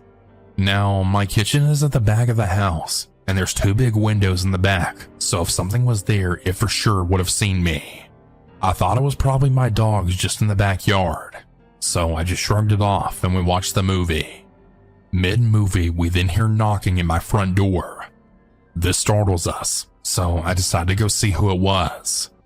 Well, I go to the door, and I see a girl no older than 19, and she starts banging on my door telling me to open it. I then hear her asking for help, saying to open the door and that something's after her. As you can all imagine, my friends and I are scared shitless right now. Lewis decides to run over to open the door to help her, but when he does, she pushes the door open and knocks him down, and then 2 other guys come right in behind her. When this happened, I knew right then that they were going to rob us. That's when Omar and I run up the stairs, which was probably the dumbest thing we could have done. Lewis got up there quickly and had followed us, and the girl followed us too. The 2 guys stayed and tried to steal anything they saw, including my Xbox. Omar and I ran up to the attic, but Lewis was a little chubby, so he didn't quite make it, and he just ran into my room and then put his body against the door. Luckily, the girl didn't see us run into the attic, but I think she did see Lewis run into the room, so she probably assumed we were in there too. She was pounding on the door when suddenly Lewis just opened it and then tackled her. Lewis then started jumping on her, and that's when Omar and I decided to join in. I'd started to yell that I called the cops and they're on the way. The guys run out, and then Lewis gets off of her and she joins them. They ended up leaving, and we decided not to tell anyone what happened, as they really only stole the Xbox and nothing else. We couldn't really get any sleep for the rest of the night, but we were really happy that we scared them off. I'm really grateful that all of us ended up being okay, and that it didn't get worse than what it was. Last year, I moved to another city after finishing high school. I assessed several college options, and I decided on one that would have me move roughly 3 hours. I found an apartment where I would be able to live without roommates, and it was in a safe part of town with reasonable rent. It was close to some attractions in the city, which was an added bonus to me, as it would still allow me to have a reasonable social life. For the first 4 months or so, it was great. There were absolutely no problems or safety concerns of any sort, and I managed to become good friends with a guy who studied at the same college as me. He coincidentally lived around 5 minutes away from me, so we would often hang out at each other's places. One night, just as winter started, he had called me over to play some video games and hang out. We had a pretty chill night, drank a few beers and had a few good laughs and enjoyed ourselves. At around 1 a.m., we decided to call it a wrap, and I headed home to my apartment. When I got back home, I decided to head out to the balcony that overlooked the entrance of my building to go smoke a cigarette. I vividly remember looking around and seeing absolutely nobody. It was a cold winter night, and it wasn't the weekend, so understandably everybody was at home. Besides the usual car or two passing by, it was dead quiet. Once I finished my cigarette, I decided to call it a night and get ready for bed. I was understandably confused when I had heard a short ring on my doorbell. I stood in the center of my room for a solid few seconds as confusion and a little bit of fear then set in. I snapped out of it and decided to tiptoe to my door just to try and hear if anyone was outside. My immediate thought was that my friend came over to drop something off that I might have forgotten, but then I thought to myself that he would have texted me or called. I probably listened for half a minute or so when the person once again rang the doorbell and then softly knocked a few times. I was stood still, and I didn't want to make a sound so that I wouldn't give away the fact that I was at the door. I heard the stranger pacing around the apartment for a few seconds before he then stopped. I then waited for any sort of noise, but it was quiet. That's when I decided to look at the peephole to see that he had hopefully left. I picked up the cover of the peephole and then took a look. My legs pretty much went numb as I saw a hooded figure looking straight into the peephole. He was holding the zipper of his hoodie so as to hide his face. All I could really make out was his forehead and eyes. He must have either heard me lift the cover or my heavy breathing, because right away he moved from the peephole and then said, "I know you're at the door." Now, by this point, I was pretty much shivering in fear, but I had mustered up the courage to then say, "I'm calling the cops, man." To which he then laughed and said, "Yeah, sure thing, big guy." He then proceeded to wipe away the door handle with his sleeve before then walking off. I understandably called the police. When they came over, they had actually informed me that I wasn't the only one. He had been doing this for at least a month, and they also suspected him of at least one home invasion where a father had to chase him out of the house. I crashed in my friend's house for around a week or so after this before I felt comfortable going back into my own apartment. It's been a year, and I haven't heard any new news about him. He could have been arrested by now, but as far as I know, he hasn't been. I find it more than likely then he simply just moved to a different area. I'm not sure if he had any violent intent or not, but either way, let's seriously never see each other again. A couple years ago, my husband and I took a trip to Yosemite. We stayed outside the park in El Portal. One evening while we were driving back from the valley, I noticed that the headlights caught what appeared to be somebody laying down on the side of the road. Both feet pointed towards the street. I told my husband that there was a person laying in the pitch black on the side of the highway. He knows I love my true crime, and was absolutely certain that what I had seen was just trash bags. I was so certain, I just kept saying, "No, I saw a body. I know it was a person." We made our way back to the hotel, and as we were about to park, my husband looked over at me and said, "You're really sure about this, aren't you? You want to go back?" I was desperate. Yes. As we drove by again, I saw the feet. I had my husband turn the car back around and yelled at him to stop the car. He rolled down his window and said, "Hey, are you okay?" No answer. One more time, even louder. "Hey, are you okay?" Suddenly, the woman dressed in all black sat up. She was wearing a nice down jacket, black pants, and had her purse and 3 water bottles. Her makeup was done nicely and she seemed very sweet. I could tell my husband was absolutely shocked. I asked her where she was headed. She said that she was trying to get to the Chevron station up the road, and that her mom was going to meet her there to pick her up. This woman looked to be in her late 40s. I knew something weird was going on because where we found her, the Chevron station was still another 7 miles away or so. She said in her mind she thought it was only about a mile from her hotel, and she could walk it. We offered her a ride, and she climbed into the back seat. Not before I grabbed a thick scarf to wrap around my neck and pepper spray. As we drove, we tried to ask her questions. Just chit-chat. I asked why she was laying on the side of the road. She said she had gotten tired of walking and just decided to lay down, ready to give up. Whatever that means. It was winter and she had no hat or gloves on. I could tell she was very fragile. Once we arrived at the Chevron station, she thanked us, got out of the car, and sat on a bench in front of the closed Chevron station store. We offered to stay with her until her mom arrived, but she declined and said she would be fine. I reminded her that there was no cell reception in the area and triple-checked that she didn't want us to wait with her. We drove back to our hotel and noticed that there were now 2 police cars in the parking lot. They had not been there the first time we arrived back from the valley that evening. I told my husband I knew that they had to be there for that woman. I calmly walked over to one of the cars and asked if they were looking for a missing person. A woman. The officer told me that they were, and asked if I had seen her. I explained the situation, and that I really felt like the woman had something very bad happen to her. He thanked us for picking her up and giving her a ride. He couldn't tell me what had happened, but thought her leaving and going somewhere else was a smart choice.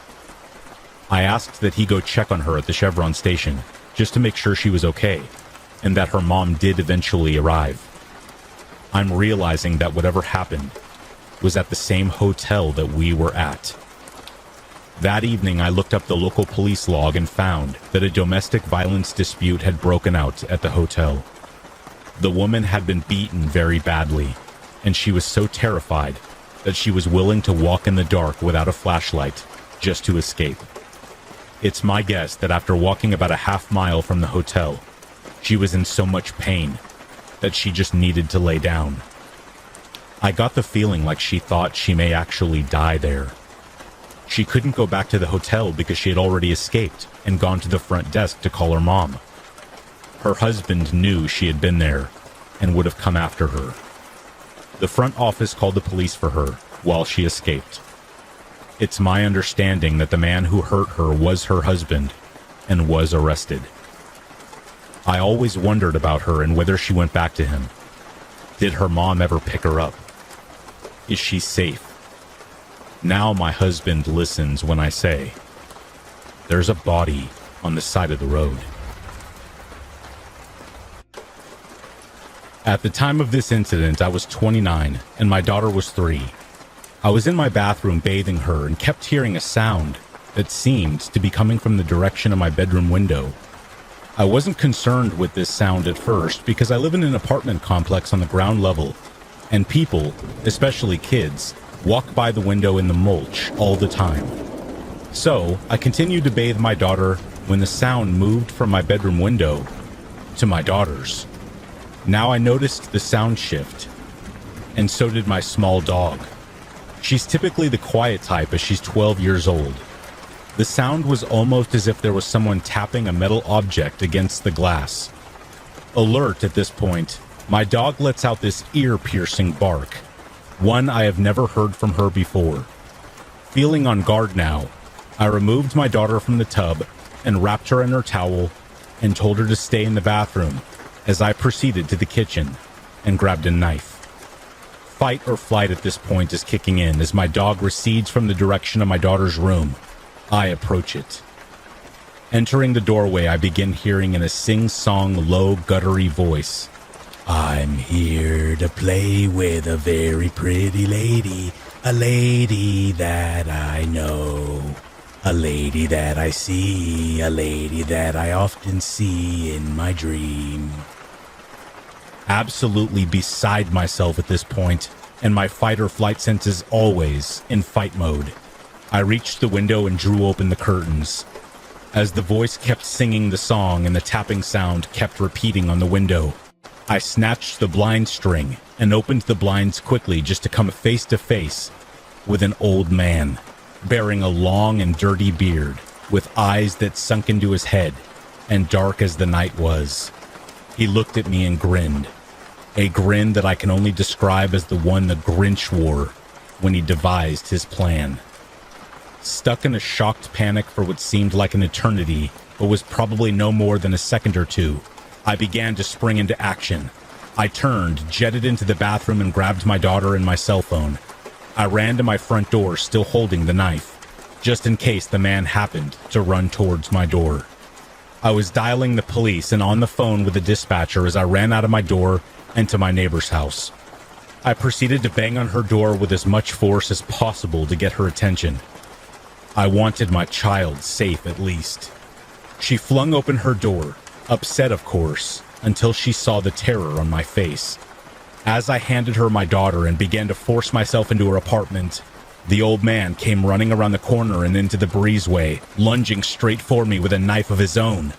I managed to get my neighbor, her 3 kids, and my daughter into the door as this maniac arrived within arm's length of me. Slamming the door, I told her to take the kids and get into the bathroom because that's the only room in the apartment that the door locks and that there's no window.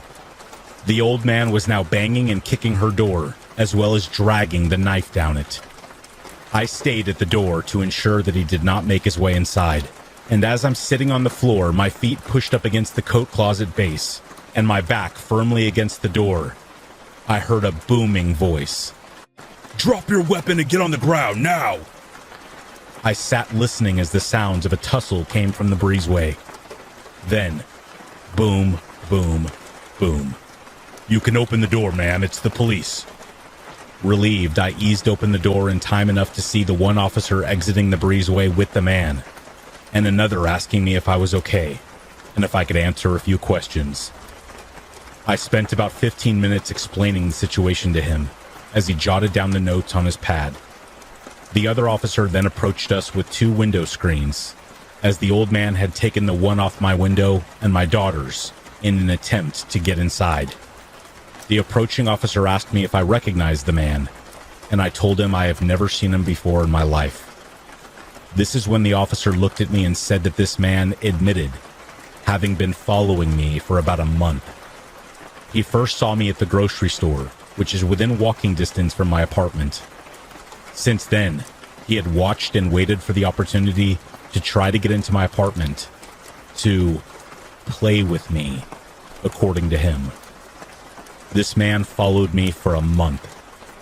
And to make it even odder, I would tell my then boyfriend that I felt at times as though I was being watched, and I was scared. The main thing I'm thankful for is that I'm the type of person who locks all the windows and doors, no matter how safe I feel. For a bit of context, after moving to a more rural area, I haven't been able to see my grandparents as much as I did when my family and I were living in the city. Because of that, once in a while they will take the long drive over here to stay for about a week or 2. Last Monday, that is exactly what happened. My grandmother, grandfather, and uncle came to stay for a week. Now, my family and I own a German Shepherd dog named Kane. He is about 2 years old, and boy is he hyper. Kane does not like anything coming onto our property or into our home, so he will bark for ages unless the thing leaves or we remove him from the situation. While my grandparents and uncle were here, he barked at each and every one of them through the glass storm door that's attached to our front door. And he would bark at my grandpa whenever he went to sit outside. One night, we had him inside in a dog crate because he comes inside to sleep sometimes. His crate was placed behind the couch, and sitting at the edge of the couch was my uncle. And once Kane got a good sniff and realized that he wasn't one of us, he started barking. So we had to put a blanket over his crate. Now that you know how crazy our good boy is, here's the story. As I'm telling this, my grandparents and uncle just left about an hour ago, and my uncle had quite a story to tell in the morning. Last night, Kane's crate was placed in my room because, well, I wanted him in my room. Always having outside dogs throughout my childhood, I never got to have one of them sleep in my room with me, so I was quite excited about our upcoming sleepover. After getting the crate in my room and placing a blanket down for Kane, we brought him in from outside and into my room. And in the hallway outside of my room, there are 2 bathrooms on the wall to the left. I closed my door so Kane wouldn't see one of my grandparents or my uncle trying to go into the bathroom and start barking at them in the middle of the night. After reading and talking to Kane a bit, I turned off the lights and we both went to sleep. In the early hours of the morning, around 1 to 3 a.m., my uncle got up from the couch to go use the bathroom on the other side of the house. We always have a small light on in the kitchen at night, so it isn't too dark. And I'm guessing that's how my uncle saw what he saw in the hallway. After walking from the living room and through the kitchen, he got to where the 2 bathrooms were. And sitting motionless in front of my bathroom door was what looked to be Kane. His mostly black fur almost blended in with the darkness, making it difficult to see his face. Ears straight up, not barking or growling, just staring. Heavily unnerved, he turned around and walked back to the living room. A while later, my grandpa got up to use the bathroom, and lo and behold, nothing was there. My uncle was adamant that he did see Kane in that hallway. But Kane was in my room, inside of a locked cage and behind a closed door. And if he was merely seeing things due to being sleepy, the fear of the situation would have woken him up enough for his illusion of Kane sitting in the hallway to disappear. Sometimes I'll see a spider or multiple spiders on my wall while I'm half asleep, and once I blink or really look at it, they will disappear. But what my uncle saw didn't. So I believe that he did see something, but it wasn't Kane. It was something trying to take the form of Kane. For what reason? I don't know. But the intentions of that potential entity remaining unknown make it all the more disturbing. I live in the UK, and a few years ago I sold up, took early retirement, bought a boat, and dropped out to go on an adventure exploring the UK's inland waterways. I don't have a mooring through choice. The whole reason I bought a boat was to get out and explore, and doing this has taken me to some really interesting places I wouldn't have thought of visiting otherwise. I visited some urban and really lively areas like Liverpool, but also spent time out in the sticks away from everything in extremely rural and peaceful spots. It's pretty cool being able to choose your spot dependent on your mood, and if you don't like the area or don't like your neighbors, you can just throw your ropes and move. In the UK, the waterways license enables you to boat without having to take a formal marina berth, provided you genuinely keep moving, with most mooring spots being free up to 14 days before you have to move. This is called constant cruising, and if you have a decent craft, well set up for off-grid living, it's an amazing way of life. Many people choose this way if they're not tied by their jobs or on an adventure like me. But there are many living on pretty shady, unlicensed boats out on the network because they can't afford anything else, and some with some issues that you would be best to give a wide berth to. I am a lone female boater with just my dog snorkeling spaniel and 2 cats as crew, so I follow lots of boating forums to keep an ear out for problem areas or people and try to be sensible with my safety and my choice of stopping points. It's been very rare that I've ever had any sort of issues in the years I've been doing this, but occasionally I'll find I've got little choice about where I have to stop or how long for. In the wintertime, I can often come across navigations closed due to flooding or broken infrastructure, like a broken lock stopping me in my tracks. In summer, it's not unheard of for a canal to run out of water and find myself unable to move until the level rises again. As I'm writing this, I'm stranded on a quarter-mile stretch of canal with river navigations at either end, closed due to flooding, and I've been stuck here for 2 months now. My cats like to go out, so I always try to moor away from roads and seek out spots where the cats would have an escape route from any pursuing dog, like a thick hedge or a fenced-off area of some kind. So I chose a spot right up at the end of this canal, alongside a derelict industrial area. There's a couple of gaps in the steel fencing a person can get through, and after checking it out to make sure it's reasonably safe, and finding mostly just piles of bricks and unusable but deteriorated roadway left, I've been in there regularly walking the dog, with the cats even trotting behind.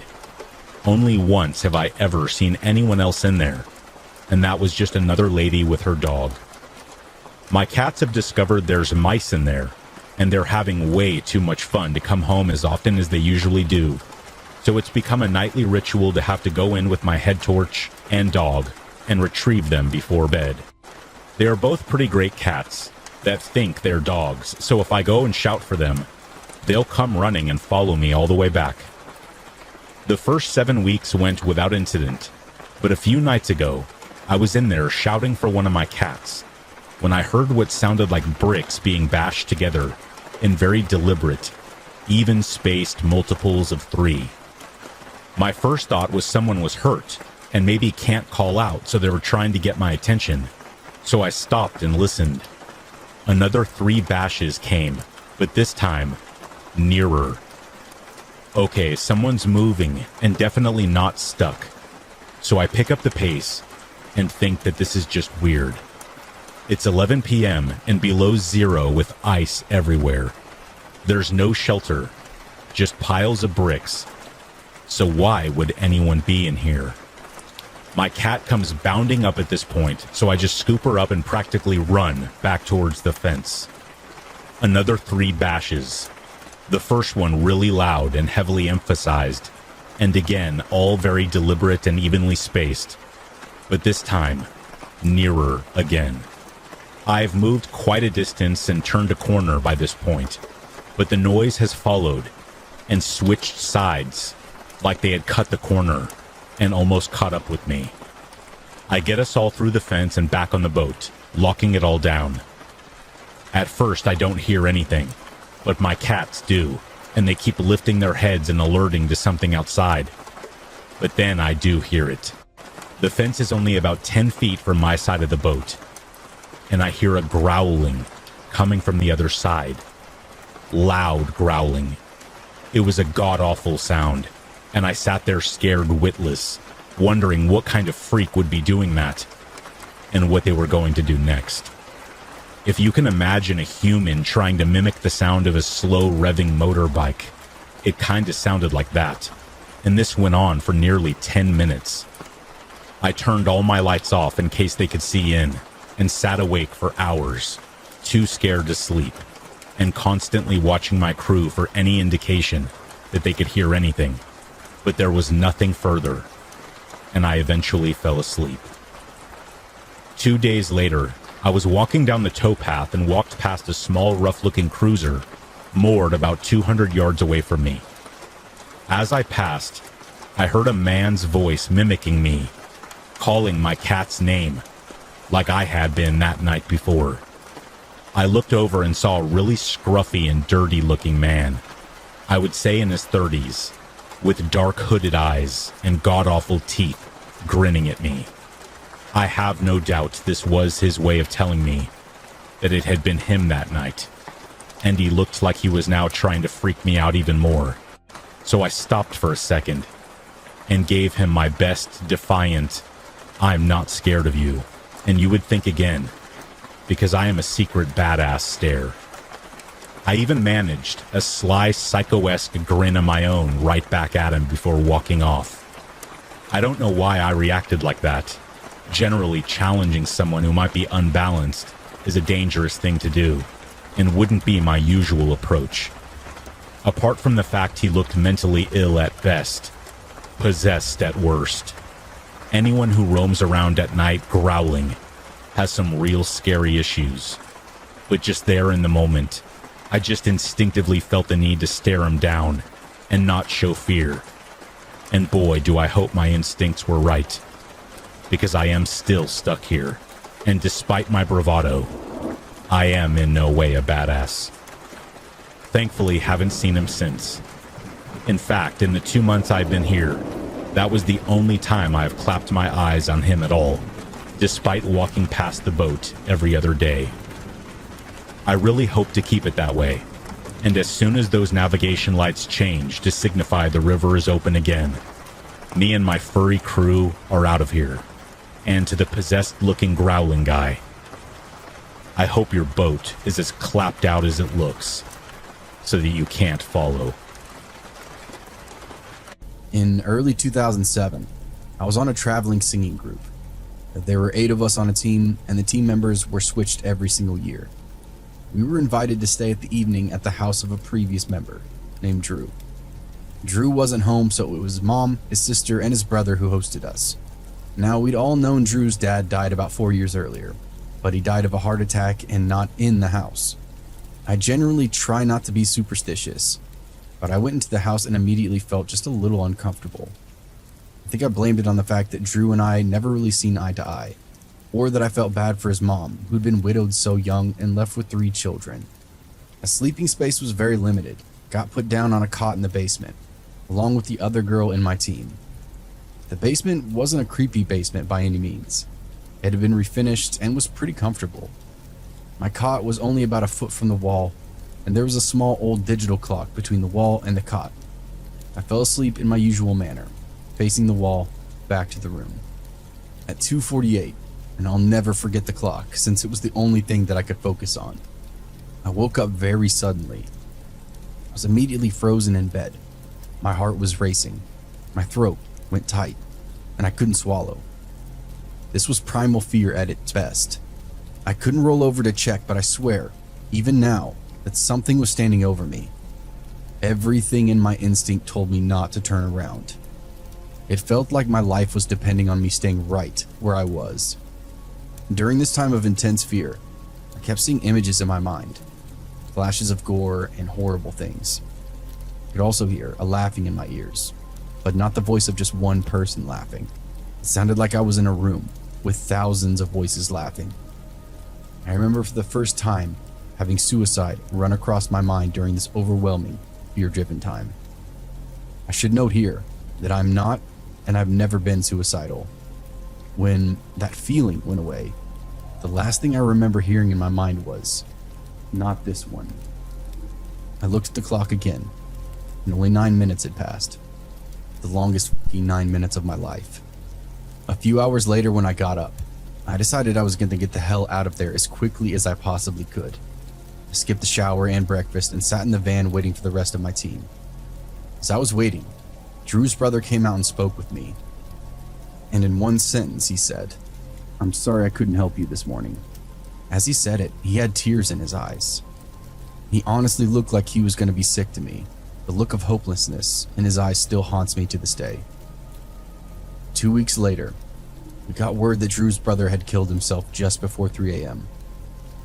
Ever since the incident, I still occasionally will have dreams about that laughing. Part of me wonders if I would have just tried talking to his brother, maybe things would have been different. I never spoke about this to anyone but my husband. It brings back a chill to my spine just writing this down, and an overwhelming sense of guilt. I don't know what to make of it, or what the hell really happened inside that house, and part of me never wants to know either. This story is from a childhood friend who told me this, and it still unnerves me to this day. She was genuinely freaked out, and her family even backed up her claims, so here it goes.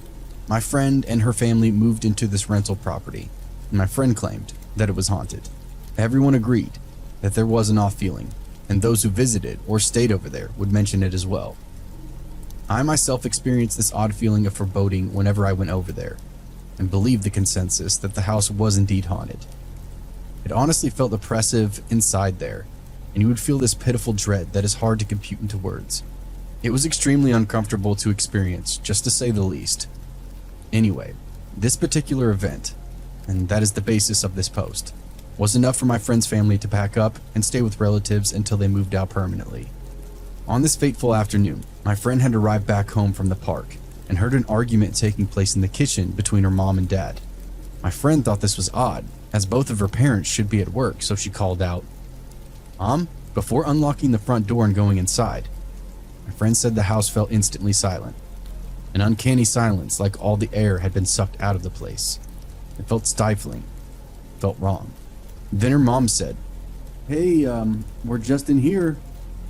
My friend was just outside, closed the kitchen door at this point, and froze beyond opening. It was her mother's voice, but there was something off. Like the cadence was missing that made it actually her mother's. It sounded flat and unnatural. My friend decided to bolt back out the front door and wait until her brother came home. She said as she turned back, she saw her mother peering at her from the lounge room window. But it wasn't her mother. The face was the same. Everything was the same. But her face was devoid of anything that actually made it her mother. There was no recognition on her mother's face. There was no indication that she was looking directly at her daughter. There's no emotion in the expression. Nothing. The eyes looked unstaring and utterly blank. My friend screamed and ran down the street to her mother's work and confirmed that she was there this entire time and had never been at home. Initially, my friend's mother reasoned that someone must have broke in, but at a later investigation, it proved nothing had been stolen. The back door was locked, as was the front door when my friend came home. No one could rationalize who my friend saw in the window and why it looked so much like her mother. So that was the deciding factor to nope the fuck out of there and find somewhere else to live. The landlord of the house denied anything like this had happened while they lived there, but did admit that tenants didn't stay